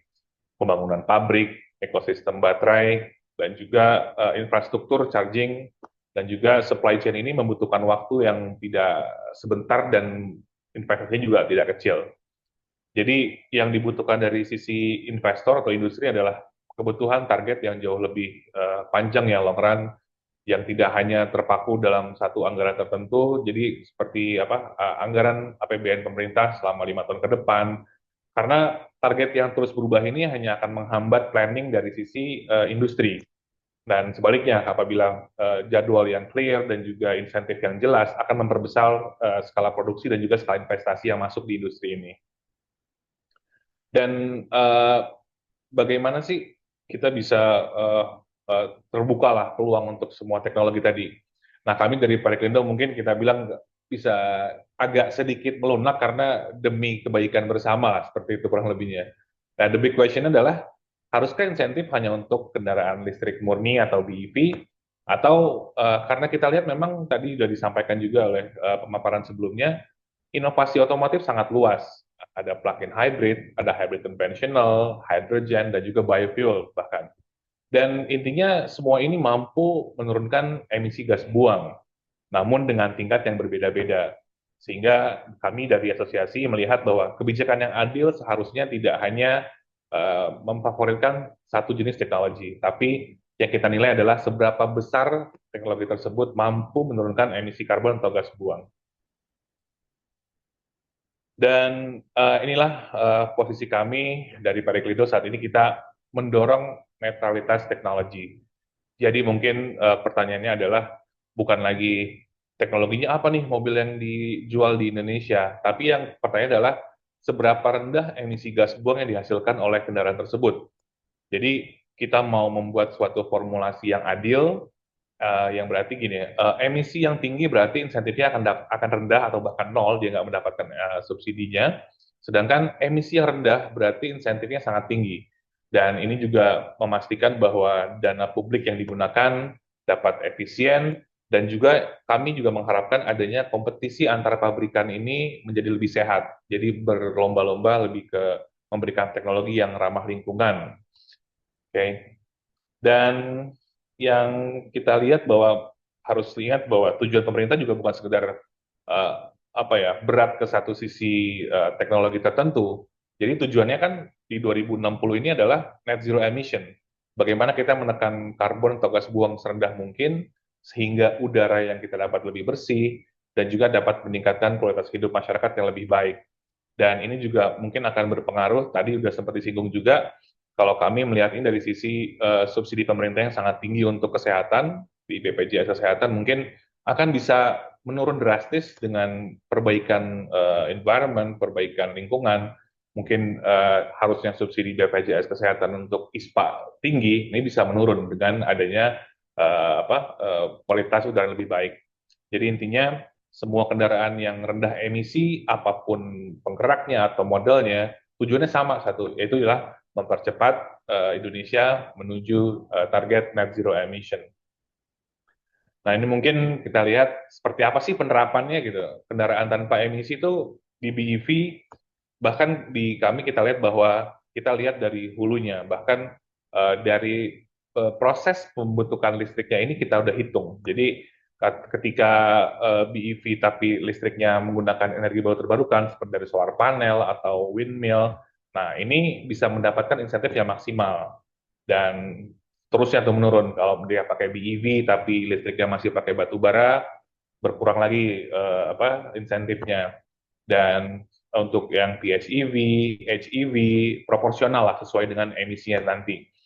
Bahkan dari biofuel juga sudah mulai dapat porsi karena dia juga sudah secara emisi dapat menurun. Jadi kemerataan untuk insentif ini untuk semua, namun porsinya berbeda sesuai dengan sumbangsih mereka ke dalam lingkungan seperti itu. Dan ini mungkin lebih ke arah pengukuran secara saintifik yang kami bilang adalah well to wheel tadi, bagaimana kita bisa menerapkan suatu penghitungan yang tadi sudah sebutkan juga metodenya life cycle assessment atau well to wheel tadi. Jadi emisinya dihitung sudah mulai dari proses pembuatan energi itu sendiri hingga penggunaan kendaraannya. Karena elektrifikasi itu kan bertahap ya, jadi nggak bisa langsung instantly overnight langsung berubah. Dan metode ini juga kita bisa lihat memungkinkan bahwa kita lihat manfaat lingkungan dari EV itu akan semakin meningkat seiring dengan sistem listrik grid nasional kita yang semakin bersih ke depannya, menggunakan PLTU dan solar panel sebagai source-nya. Dan metode ini juga kami harapkan bisa menjadi salah satu tolak ukur yang akurat dan mencegah adanya praktek greenwashing. Nah, kalau kita lihat di kurva ini, kita lihat menggambarkan mungkin nantinya skema proposal kami secara sederhana lah. Kalau kita lihat semakin tinggi emisi gas buangnya, semakin rendah bahkan nol nggak mendapatkan insentif. Tapi sebaliknya, ketika memang tidak mengeluarkan emisi gas buang atau sangat rendah, itu akan mendapatkan insentif yang lebih besar. Seperti itu. Dan usulan ini mungkin berbasis performa karbon ini sangat sejalan ya dengan tren global juga. Negara-negara maju sudah mulai beralih dari sekedar mensubsidi satu tipe kendaraan. Nah, sekarang mereka sudah bahkan melihat ke arah tadi LCA, siklus life cycle-nya, assessment. Jadi dengan menerapkan kebijakan yang sama dengan negara-negara lain, bahwa kita lihat ini bukan suatu sistem ekosistemnya Indonesia nantinya ke depan dari khusus otomotif akan lebih selaras dengan yang sudah ada di best practice di dunia seperti itu. Nah, ini mungkin beberapa rekomendasi dari kami dari Periklindo. Intinya adalah bagaimana kita bisa memulihkan kepastian kebijakan dari pemerintah. Dan selanjutnya kita menerapkan kerangka insentif berbasis emisi well to wheel dan meninjau faktor emisi secara berkala, dan juga intinya how to appreciate perbaikan lingkungan yang nyata secara adil, fairness-nya juga ada di industri seperti itu. Dan intinya juga terakhir kita harus balik lagi ya, keterjangkauan harga kendaraan tidak akan selesai hanya dengan insentif. Harga EV perlu turun melalui peningkatan volume. Ketika ada demand, volumenya meningkat, dan itu akan menjadi harganya juga bisa lebih terjangkau. Dan juga bagaimana meningkatkan produksi lokal, kita lihat sudah beberapa produsen membuat fasilitasnya di Indonesia, dan juga untuk di end customer, kemudahan pembiayaan, green financing, dan juga supply chain. Nah, pemerintah juga sangat meningkatkan local content, TKDN-nya, dan intinya insentif ini memang dapat membuka pasar di awal. Bahkan di Cina sendiri pengalaman government itu in charge mereka di industri itu sekitar 10-12 tahun. Ketika industri sudah mulai berjalan, baru pemerintah pelan-pelan mulai mundur karena market dan juga industri sudah mulai works without government intervention. Jadi memang intinya tadi balik lagi, kepastian aturan atau policy dari pemerintah jauh lebih penting daripada insentif yang selalu berubah-berubah setiap tahun. Intinya mari kita dorong inovasi karena masa depan kita bertumbuh pada satu prinsip yang sama. Tadi saya bilang di awal, kendaraan paling bersih harus menerima insentif paling tinggi. Terima kasih. Sekian dari kami. Selamat pagi. Baik, terima kasih Mas Rafiki atas paparannya. Saya juga setuju nih tadi yang ditegasin berulang kali ya. Kendaraan yang paling bersih harus dapat insentif paling tinggi. Karena ini juga Betul sekali. melihat, Ya. ya, ini mengangkat saya sebagai orang market, kenapa pada akhirnya ada carbon market di IHSG. Ini cuma sekilas aja ya, karena kan Iya, kita sure. ada perjanjian juga sama Paris Agreement dan lain-lain. Emang ada target Betul. emisi yang udah kita tanda tangani. Dan mungkin ini juga dari kendaraan listrik itu bisa jadi salah satu jembatan ya untuk bisa men achieve goal itu gitu. Nah, oke, tadi Mas Rafiki udah memaparkan gimana inkonsistensi kebijakan ini memukul realitas bisnis dan daya saing industri di lapangan. Tadi juga kita udah dengar gimana lobby-lobby industri, hitung-hitungan ilmiah dari ICT sampai akhirnya kondisi realitas yang ada di pasar. Oke, sekarang kita tiba nih di pertanyaan terakhir, pertanyaan yang paling mendasar buat publik. Yaitu gimana sih sebenarnya transparansi tata kelola kebijakan ini? Apakah perumusan insentif ini udah bebas dari konflik kepentingan? Apakah udah melindungi ekosistem lingkungan serta uang rakyat, uang kita, uang pajak kita, dan lain-lain? Sebagai penutup, jawaban mendasar ini yang mewakili publik, yang mewakili bagaimana keberlangsungan ekosistem lingkungan bakal dipaparkan dari perwakilan masyarakat sipil dari Satya Budi selaku tuan rumah. Langsung aja kepada Mas Andi Mutakin, dipersilakan. Baik, makasih Mbak Karima. Makasih Mas Rofiki, Mas Rizky, Mbak Teni juga tadi sudah duluan ya. Oke, ini saya ada sedikit paparan. Sebenarnya banyak sekali sih yang tadi udah dibahas sama para pembahas lainnya tadi. Sebenarnya apa yang disampaikan oleh Mas Rizky itu kan jadi kayak memberi background besar. Ini kok ada tarik ulur, ini kok kita curiga kok ini nggak konsisten kebijakannya dan lain-lain itu memberikan gambaran lebih luas lagi tentang apa yang terjadi sebenarnya dalam dinamika bisnis ini. Paparan ini coba menyampaikan beberapa pandangan lain atau beberapa catatan-catatan lain yang Satya Bumi lakukan. Pertama, teman-teman, Bapak Ibu sekalian, Satya Bumi bergerak di kampanye untuk mendukung atau mendorong elektrifikasi itu adalah sebagai bagian dari kerja kami dari hulu ke hilir tentang transisi energi. Jadi Satya Bumi di bagian hilir kami percaya bahwa elektrifikasi sebagai segala macam lini kehidupan itu memberikan dampak yang lebih besar pada penurunan karbon. Tapi di hulu tentang tata kelola pertambangan, tata kelola nikel, baik untuk baterai ataupun untuk steel, kami juga mendorong di sana ada perbaikan yang signifikan. Begitu. Pertama, ya soal penjualan kendaraan listrik itu nggak bisa dipungkiri, itu naik signifikan dari 2021 sampai awal 2026. Catatan yang kami coba kumpulkan itu dari 0,1% sampai 15,6% pada awal 2026. Tapi kalau dilihat ketika awal 2026 ini ada ketidakpastian insentif atau insentif itu berhenti, itu menurun. Ini catatan yang kami kumpulkan baik dari Gaikindo, IEA, dan AISMOLI. Lagi-lagi soal ini ya, penundaan itu terjadi pada saat yang salah. Indonesia masih mengimpor BBM jumlah besar, krisis energi global meningkatkan risiko tergantungan pada minyak.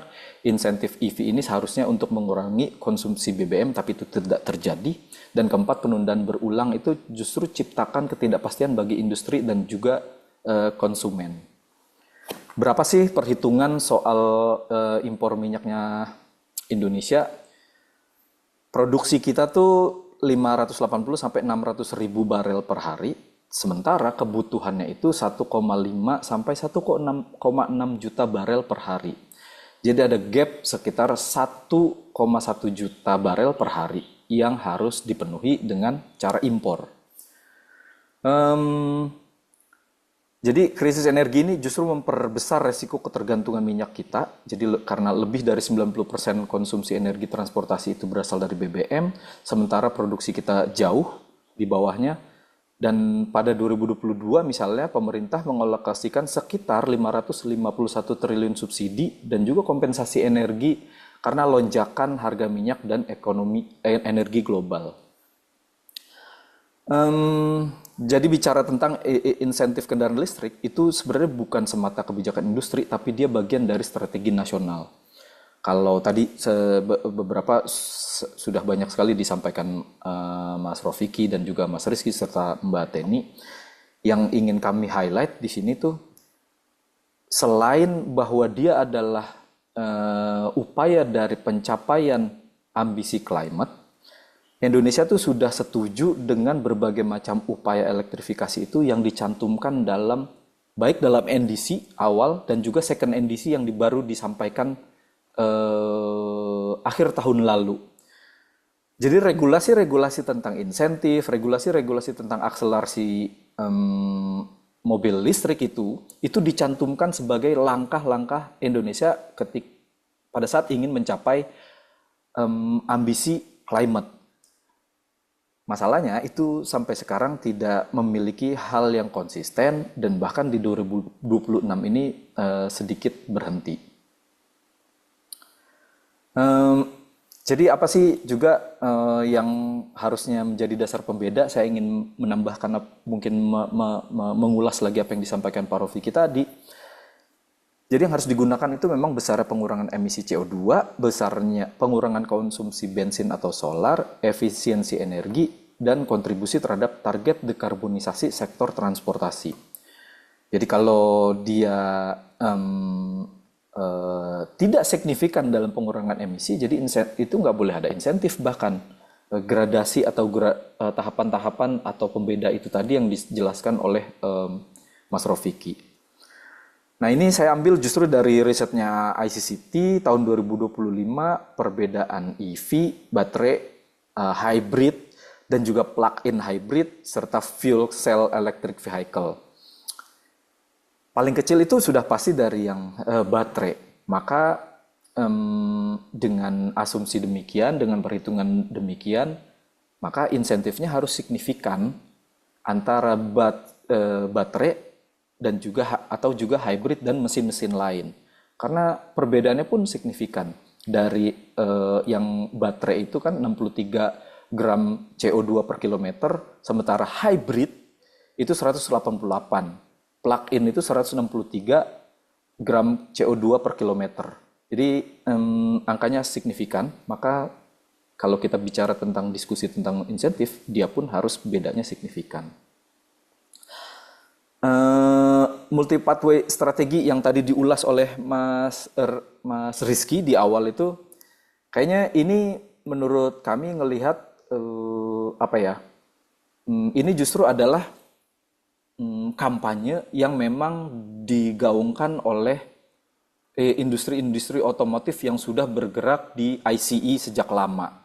Karena mereka tidak berhasil atau cukup lambat ketika didorong untuk transisi ke elektrik, alasan awalnya pasti tentang multi pathway strategi ini untuk mencapai karbon netral. Ditawarkanlah hybrid gitu, karena dianggap Indonesia belum layak, belum bisa untuk sepenuhnya beralih ke baterai. Nah, masalahnya itu hybrid itu dapat berperan memang sebagai peralihan, tapi kita harus ingat dia bukan tujuan akhir. Hybrid itu dapat berkontribusi pada tahap awal karena efisiensi bahan bakar yang lebih baik dibanding ICE. Hybrid itu tetap menggunakan mesin pembakaran internal sehingga tetap bergantung pada bensin.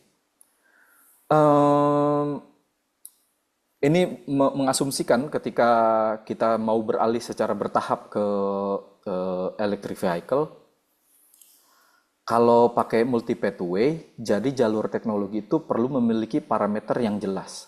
Ada beberapa hal, 5 yang harus diingat sampai kapan suatu teknologi itu memperoleh insentif.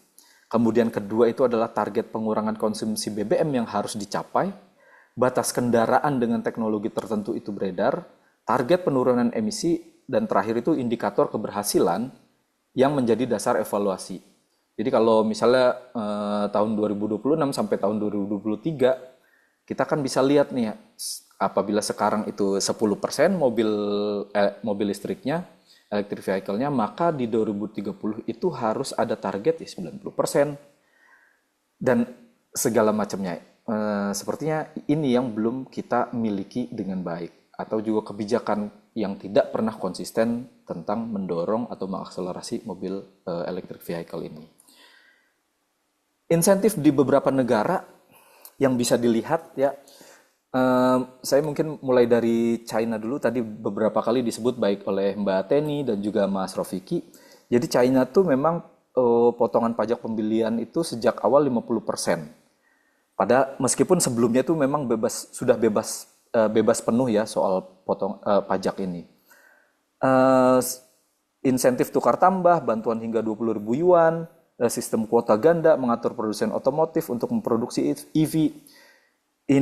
Perubahan ini sejak 2026 karena memang China sudah memiliki pasar yang matang dan mereka memiliki kebijakan yang konsisten. Itu dari China. Kemudian Norwegia, pembebasan pajaknya itu PPN 25%, pajak impor, dan juga pajak pendaftaran. Insentif lainnya, potongan biaya tol, parkir, akses jalur bus, dan pajak perusahaan lebih rendah untuk mobil listrik. Jadi pada 2025 itu, lebih dari 90% penjualan mobil baru di Norway itu adalah kendaraan listrik. Ini hal yang wajar, karena dari tahun 90 mereka udah memiliki kewajiban kebijakan yang konsisten. Sementara di Jerman kita bisa lihat insentif utamanya itu adalah pembebasan pajak tahunan yang berlaku hingga 2030, subsidi pembelian dan lain-lain. Di Korea Selatan subsidi terpusat dan lokal itu kombinasi subsidi dari pemerintah pusat dan pemerintah daerahnya ada. Insentif tambahannya apa? Diberikan bagi pemilik yang mengganti mobil bensin lama dengan EV. Oh iya, sama kayak di Norway juga, saya ingat bahwa mobil ICE di sana memiliki pajak yang lebih tinggi, pajak tahunan yang lebih tinggi dibandingkan mobil elektrik. Lanjut. Jadi apa teman-teman, ini mungkin slide terakhir. Kebijakan itu harus memiliki landasan yang kuat, maka pemerintah perlu membuka asumsi, data, dan juga hasil konsultasi. Kebijakan fiskal termasuk insentif, kendaraan hybrid ataupun listrik, sebaiknya disusun berdasarkan analisis yang dapat diuji publik, data apa yang menjadi dasar perubahan kebijakan, asumsi mengenai dampak terhadap emisi, konsumsi BBM dan juga penerimaan negara, analisis cost benefit, serta hasil konsultasi dengan pemangku kepentingan. Ini yang menurut kami harus dilakukan. Jadi ketika insentif berhenti di awal 2026 dan sampai sekarang belum digolkan, itu yang agak mengganggu. Dan sebenarnya insentif yang bersifat tahunan itu pasti akan menciptakan ketidakpastian bagi pasar, konsumen, karena setelah regulasi itu berakhir di tahun berikutnya, pasti para pelaku industri juga akan bertanya-tanya apakah ini dilanjutkan atau tidak. Sehingga menurut kami yang paling utama pada saat ini harus dilakukan juga adalah regulasi itu harus selain harus konsisten, maka mungkin bisa didorong menjadi hal yang lebih permanen atau temporer. Jadi tidak hanya tahunan dan itu akan berganti di tahun berikutnya. Sekian dan terima kasih. Baik, terima kasih pemaparannya Mas Andi Mutakin dari Satya Bumi. Tadi banyak ya bahas soal kebijakan pemerintah yang dimana kalau bisa nggak cuma konsisten tapi juga harus nggak temporer juga, tapi bisa diaplikasikan untuk waktu yang lama, kalau bisa selamanya ya. Apalagi kan green energy, apalagi apa kendaraan listrik ini juga pasti dalam jangka waktu yang panjang dan yang lama tuh bakal terus harus banyak digunakan di sini. Dan ya tadi kita udah punya goals untuk target emisi masing-masing di suatu negara yang dicatat oleh masing-masing pengelola kebijakan. Oke, selanjutnya kita langsung aja ke sesi pertanyaan pemantik. Jadi di sini kita lebih ke sesi diskusi ya untuk masing-masing pembicara atau panelis di sini.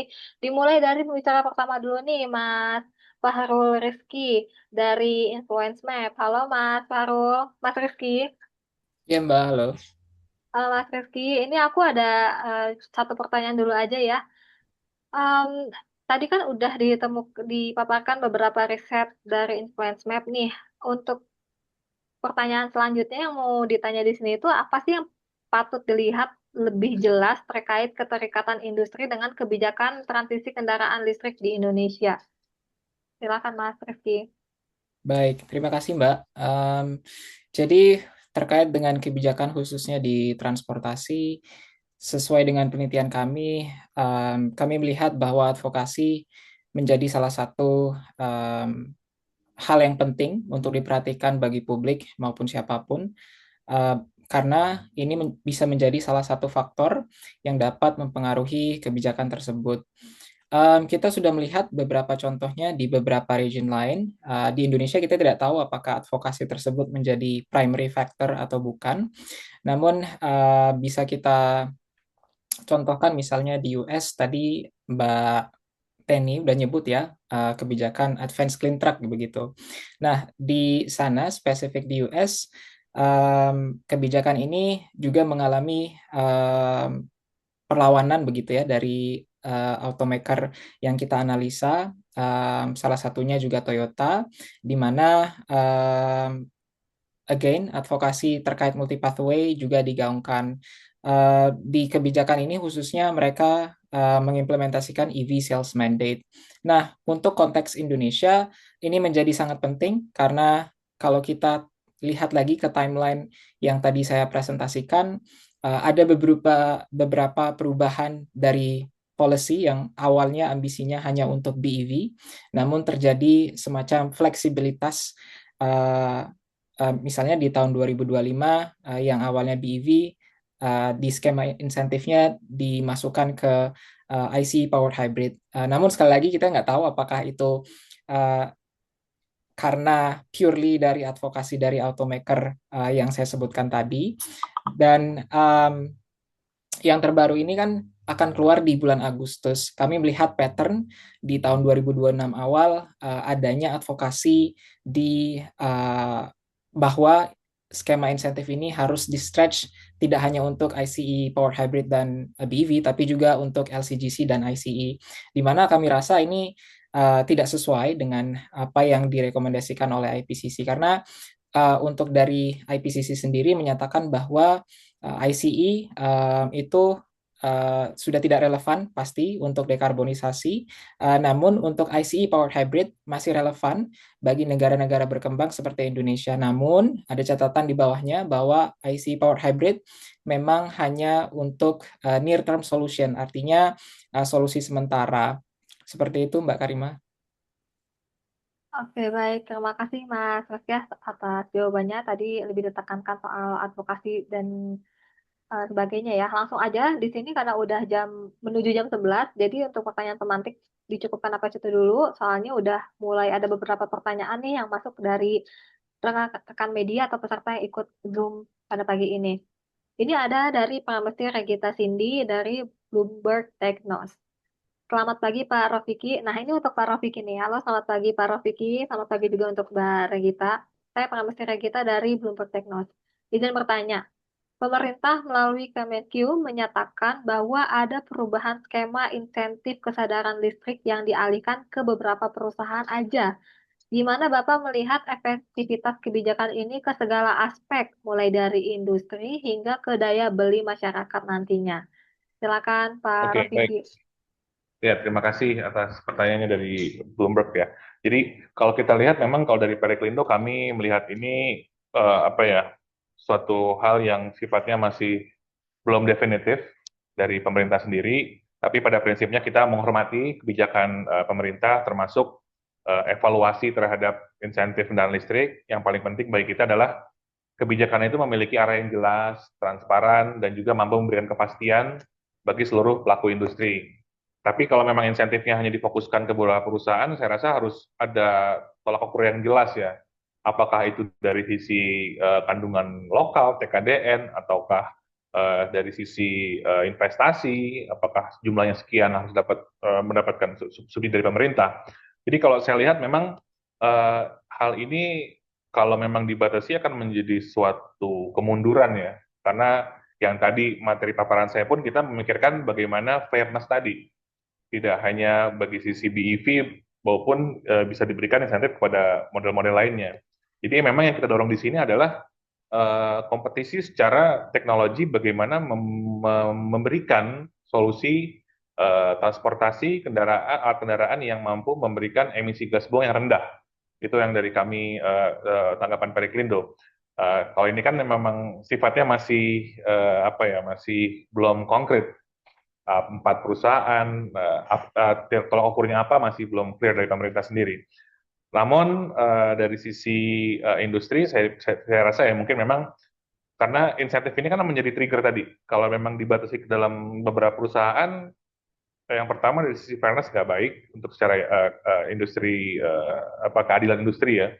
Dan juga ini juga akan memperlambat perkembangan manufacturing di Indonesia karena memang kami industri berharap semakin banyak industri yang invest di Indonesia baik lokal maupun investasi asing ini akan menjawab pertanyaan dari apa namanya isu yang dilontarkan dari Mas Hendro tadi masalah lapangan pekerjaan karena memang kita lihat semakin banyak investor yang masuk efek sampingnya juga positif bukan negatif dan apa ya mencipta lapangan kerja tenaga-tenaga ahli yang dapat digunakan karena saya yakin bahwa setiap industri yang masuk di khususnya kendaraan listrik ya pasti mereka akan melakukan transfer teknologi bagaimanapun cara membuat kendaraan listrik dengan baik apa safety-nya juga dilihat dan juga kesempatan bagi generasi muda Indonesia belajar lebih ke advanced technology tidak hanya conventional car atau vehicle jadi memang saya rasa kita masih tunggulah dari pemerintah bagaimana kebijakan yang policy definitif dari mereka. Namun tadi poin-poinnya sudah saya sampaikan, ya intinya fairness untuk semua lebih penting. Sekian, terima kasih. Baik, terima kasih Mas Rafiki atas jawabannya. Emang ujung-ujungnya yang bisa kita lakukan adalah berharap bahwa pemerintah ini bisa dilakukan dengan fair ya, kalau hanya beberapa perusahaan aja. Betul, betul, betul. Oke, selanjutnya pertanyaan selanjutnya nih dari Mas Faiz Zaki dari Tempo. Halo, saya Zaki dari Tempo. Mau tanya ke Mas Andi dan Mas Rafiki. Kementerian SDM pada 2024 menyatakan target pemerintah sebanyak 2 juta unit mobil listrik dan 13 juta unit kendaraan listrik roda 2 yang sudah beredar di jalan pada 2030. Sedangkan total populasi ini masih sekitar 300 ribuan. Jika target itu nggak terrealistis untuk dicapai hingga 2030, maka berapa jumlah yang hanya bisa dicapai? Apakah pemberian insentif ke konsumen masih penting untuk pembelian seluruh EV, baik yang produk CKD atau CBU, agar target itu terkejar? Silakan Mas Andi dan Mas Rafiki. Dari Mas Rafiki dulu, silakan Mas. Baik, kalau dari kami ya, dari Periklindo kita lihat memang untuk target pemerintah ini juga banyak yang miss ya, nggak hanya di sini. Mungkin kalau kita berbicara ekosistem, bahkan dari target SPKLU aja udah nggak capai. Gitu. Teman, bagaimana kita bisa catch up dengan ini ya? Karena tadi bagaimana pemerintah memberikan suatu iklim investasi yang jelas. Karena target ini tidak akan bisa tercapai apabila belum ada banyak brand yang invest di Indonesia dan manufacturing di sini. Itu satu. Yang kedua, tadi untuk yang produk CKD atau CBU, nah tadi untuk fairness tadi, kita harus dahulukan brand-brand teman-teman industri ini yang sudah melakukan investasi. Jadi sudah ada Hyundai, VinFast, BYD yang rencana bangun pabrik di sini. Nah itu yang diutamakan dulu. Kalau CBU saya rasa ini akan menjadi hambatan dan tentu tadi fairness-nya agak kurang. Kenapa? Karena mereka udah invest billions of dollars here, tapi tidak mendapatkan suatu keistimewaan akan menjadi suatu hal yang aneh juga buat kita ya kalau dari sisi fairness-nya tadi. Jadi yang kedua itu lebih ke CKD, dan untuk angka sendiri definitif saya rasa mungkin ya tadi tergantung nanti berapa banyak manufacturing yang sudah bisa operate di Indonesia dan how much target yang mereka bisa pasok selama setahun, karena biasa kan pabrikan A setahun bisa memproduksi sekitar 1.000 unit. Nah, itu baru bisa kita lihat lah ke depannya. Dan hal ini tadi balik lagi ke topik yang kita hari ini, bagaimana policy pemerintah bisa dibuat suatu policy yang jangka panjang, tidak hanya terlalu spesifik kayak setahun tadi ya mungkin dibahas juga makanya hanya ratusan ribu. Nah, ini kan menjadi hal yang aneh ketika targetnya yang sangat besar yang mereka canangkan sendiri dari pemerintah, namun polisinya tidak sejalan dengan apa yang sudah mereka canangkan. Itu sih itu. Jadi saya terima kasih. Mungkin Mas Andi bisa menambahkan. Monggo Mas. Oke, makasih Mas Rofiki. Jadi Bang Zaki, kalau saya mungkin ngerespon beberapa hal lagi dari sini ya. Kalau soal berapa jumlah yang bisa dicapai itu mungkin harus kalkulasi. Jadi ya kita tunggu mungkin usulan dari Periklindo aja. Kemudian soal insentif itu masih penting atau enggak untuk baik untuk yang CKD ataupun CBU ini. Kalau posisi kami untuk membentuk pasar yang matang, untuk memberikan kepastian tentang para pelaku yang sudah invest lebih besar, saya pikir itu masih sangat urgent untuk selain memberikan soal ini ya, apakah jumlah tersebut, target tersebut akan dicapai atau enggak. Jadi itu masih penting. Ada beberapa hal lain lagi yang perlu juga dilakukan selain insentif tentunya. Pertama, bagaimana memaksa perusahaan automakers ini memproduksi electric vehicle-nya dengan harus ada sales mandate dari pemerintah, dari negara. Jadi negara secara bertahap menyusun persentase dari tiap automakers itu bertahap, tapi dia naik ya. Jadi dari 10%, kemudian 15%, dan seterusnya. Tapi angka yang dijual itu tetap angka penuh, angka 100%. Jadi dia harus membuat regulasi tentang sales mandate. Mau tidak mau, perusahaan automakers ini membuat atau memproduksinya secara bertahap. Itu pertama. Kemudian kedua adalah mengenai keterjangkauan harga. Yang dilakukan itu sudah pasti bagaimana caranya pemerintah juga mendorong keterjangkauan harga ini bisa dilakukan, bisa terjadi. Ya salah satunya dengan kompetisi yang mau tidak mau akan tercipta ketika ekosistem itu sudah ada, sudah eksis. Gitu Bang Zaki, terima kasih. Oke, baik. Makasih Mas Rafiki dan Mas Andi udah jawab pertanyaan dari Mas Zaki. Ini ada lagi nih dari Mas Hendro ya. Pertanyaan lagi untuk Mas Rafiki. Apakah Periklindo juga udah memikirkan tentang peluang perusahaan mendapatkan karbon kredit karena telah melakukan usaha pengurangan emisi karbon? Nah, ini yang tadi beberapa kali saya sebut ya.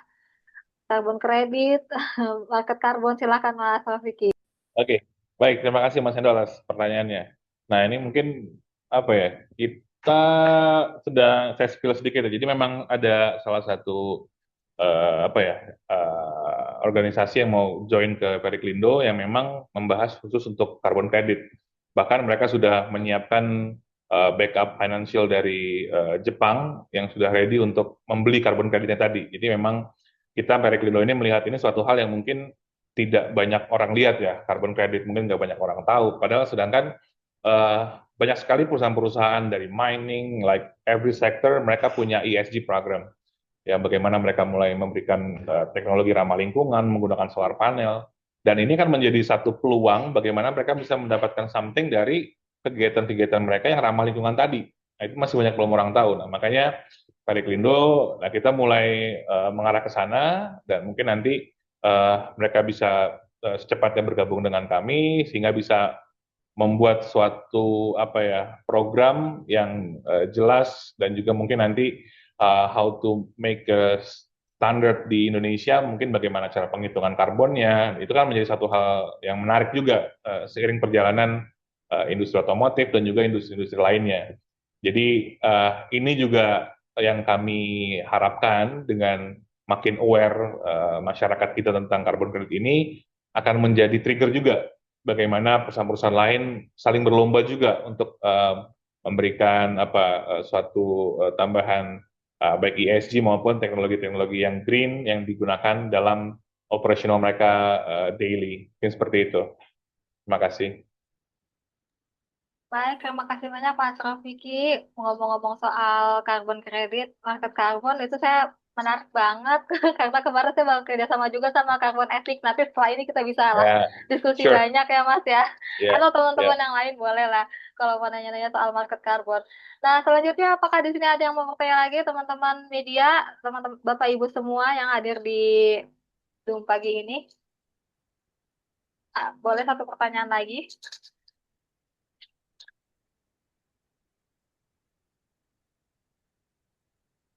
Ada satu pertanyaan lagi, saya kasih kesempatan nih, satu pertanyaan lagi kalau ada yang mau bertanya soal EV atau karbon, emisi, nggak ada ya? Oke, kalau nggak ada, ini mungkin udah saatnya kita penutupan. Setelah tadi sudah pemaparan dari 4 materi yang sangat-sangat eye-opening pagi ini, karena ini pembahasan yang sebenarnya masih adaptasi juga di sini, masih jarang dibahas soal EV, soal apa namanya, emisi karbon dan lain-lain, krisis energi juga masih banyak adaptasi di sini dan masih harus banyak dibahas. Terima kasih banyak kepada Mas Farul, Mas Andi, Mbak Teni, Mbak Rafiki. Tapi sebelum itu saya juga ingin membuat satu kesimpulan dari pembahasan atau topik pagi ini. Di sini saya menulis ada 3 topik pilar utama dari alur diskusi kali ini. Yang pertama soal paradoks krisis energi dan kasus penundaan insentif. Kalau di sini bagaimana kebijakan pemerintah ini lihatnya tuh masih labil ya. Di tahun ini aja belum sampai pertengahan tahun, udah sampai 2 kali nih insentif ditunda. Dan ini yang bikin pasar dalam kondisi wait and see, yang dimana juga masyarakat kita kan dari kemarin tuh udah terbiasa untuk beli kendaraan listrik dengan insentif-insentif yang cukup banyak ya dari pemerintah. Sekarang orang-orang tuh lagi pada wait and see. Kalau dari teori ekonomi sih emang orang-orang tuh suka sama yang namanya diskon gitu ya. Nah, adapun konsesi regulasi ini juga bikin ketidakpastian nih dari industri bisnis, baik itu dari konsumennya kita masih wait and see, begitu juga dari investor yang mau bangun ekosistem EV di sini jadi mikir-mikir ulang gitu. Baik itu dari pembangunan apa namanya pengolahan baterai sampai stasiun pengisian daya. Jadi dari dari kultur investasi juga ini jangan sampai bikin investor luar jadi makin nggak tertarik ya untuk masuk industri EV ke Indonesia. Nah, terus juga dari dampak iklim dan adaptasi publik sebenarnya EV ini masih harus lebih banyak di salah satunya edukasi atau dari segi sales juga ditarget lebih banyak juga dari pemerintah. Tadi udah dijelaskan oleh Mas Rafiki, Mbak Teni juga, termasuk data-data dari Mas Rifki dan juga Mbak Andi. Kenapa? Karena lagi-lagi kita di sini juga punya target emisi pengurangan karbon yang dimana juga ujung-ujungnya akan bisa kita dapat banyak manfaatnya khususnya dari segi kesehatan gitu. Baik, ini oke.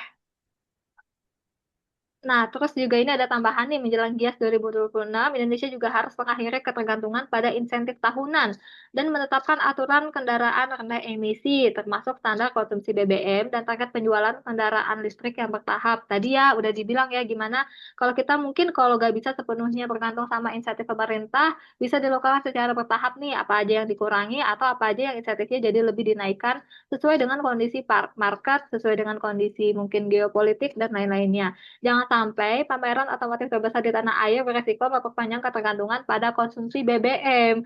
Justru di saat pemerintah lagi menghadapi tekanan impor energi, APBN yang membengkak, dan kelangkaan BBM di berbagai daerah. Nah, makanya dari itu kondisi sekarang ini lagi waktu yang pas ya untuk bisa apa namanya menggalangkan lebih banyak lagi soal electrical vehicle. Baik, terima kasih banyak atas waktunya kepada semua pemateri yang udah menyampaikan paparannya, Mas Rizky, Mbak Teni, Mas Rafiki, Mas Andi, terima kasih banyak. Dan juga terima kasih banyak kepada Satya Bumi yang udah membuat panel khusus untuk bahas insentif EV yang ditunda di tengah krisis energi. Semoga semua permasalahan ini dan kebijakan pemerintah yang lagi kita tunggu-tunggu itu terjawab ya di Agustus nanti. Karena aku lihat Agustus ini banyak banget nih keputusan-keputusan yang mulai di apa namanya diputuskan gitu oleh pemerintah. Terima kasih banyak teman-teman semua, teman-teman media yang udah hadir, Bapak Ibu yang udah hadir dalam Zoom kali ini. Terima kasih banyak. Sampai jumpa lagi. Makasih Mbak Karima, makasih Mas Rofiki, makasih Mas Rizky, Yuk. teman-teman semua, makasih.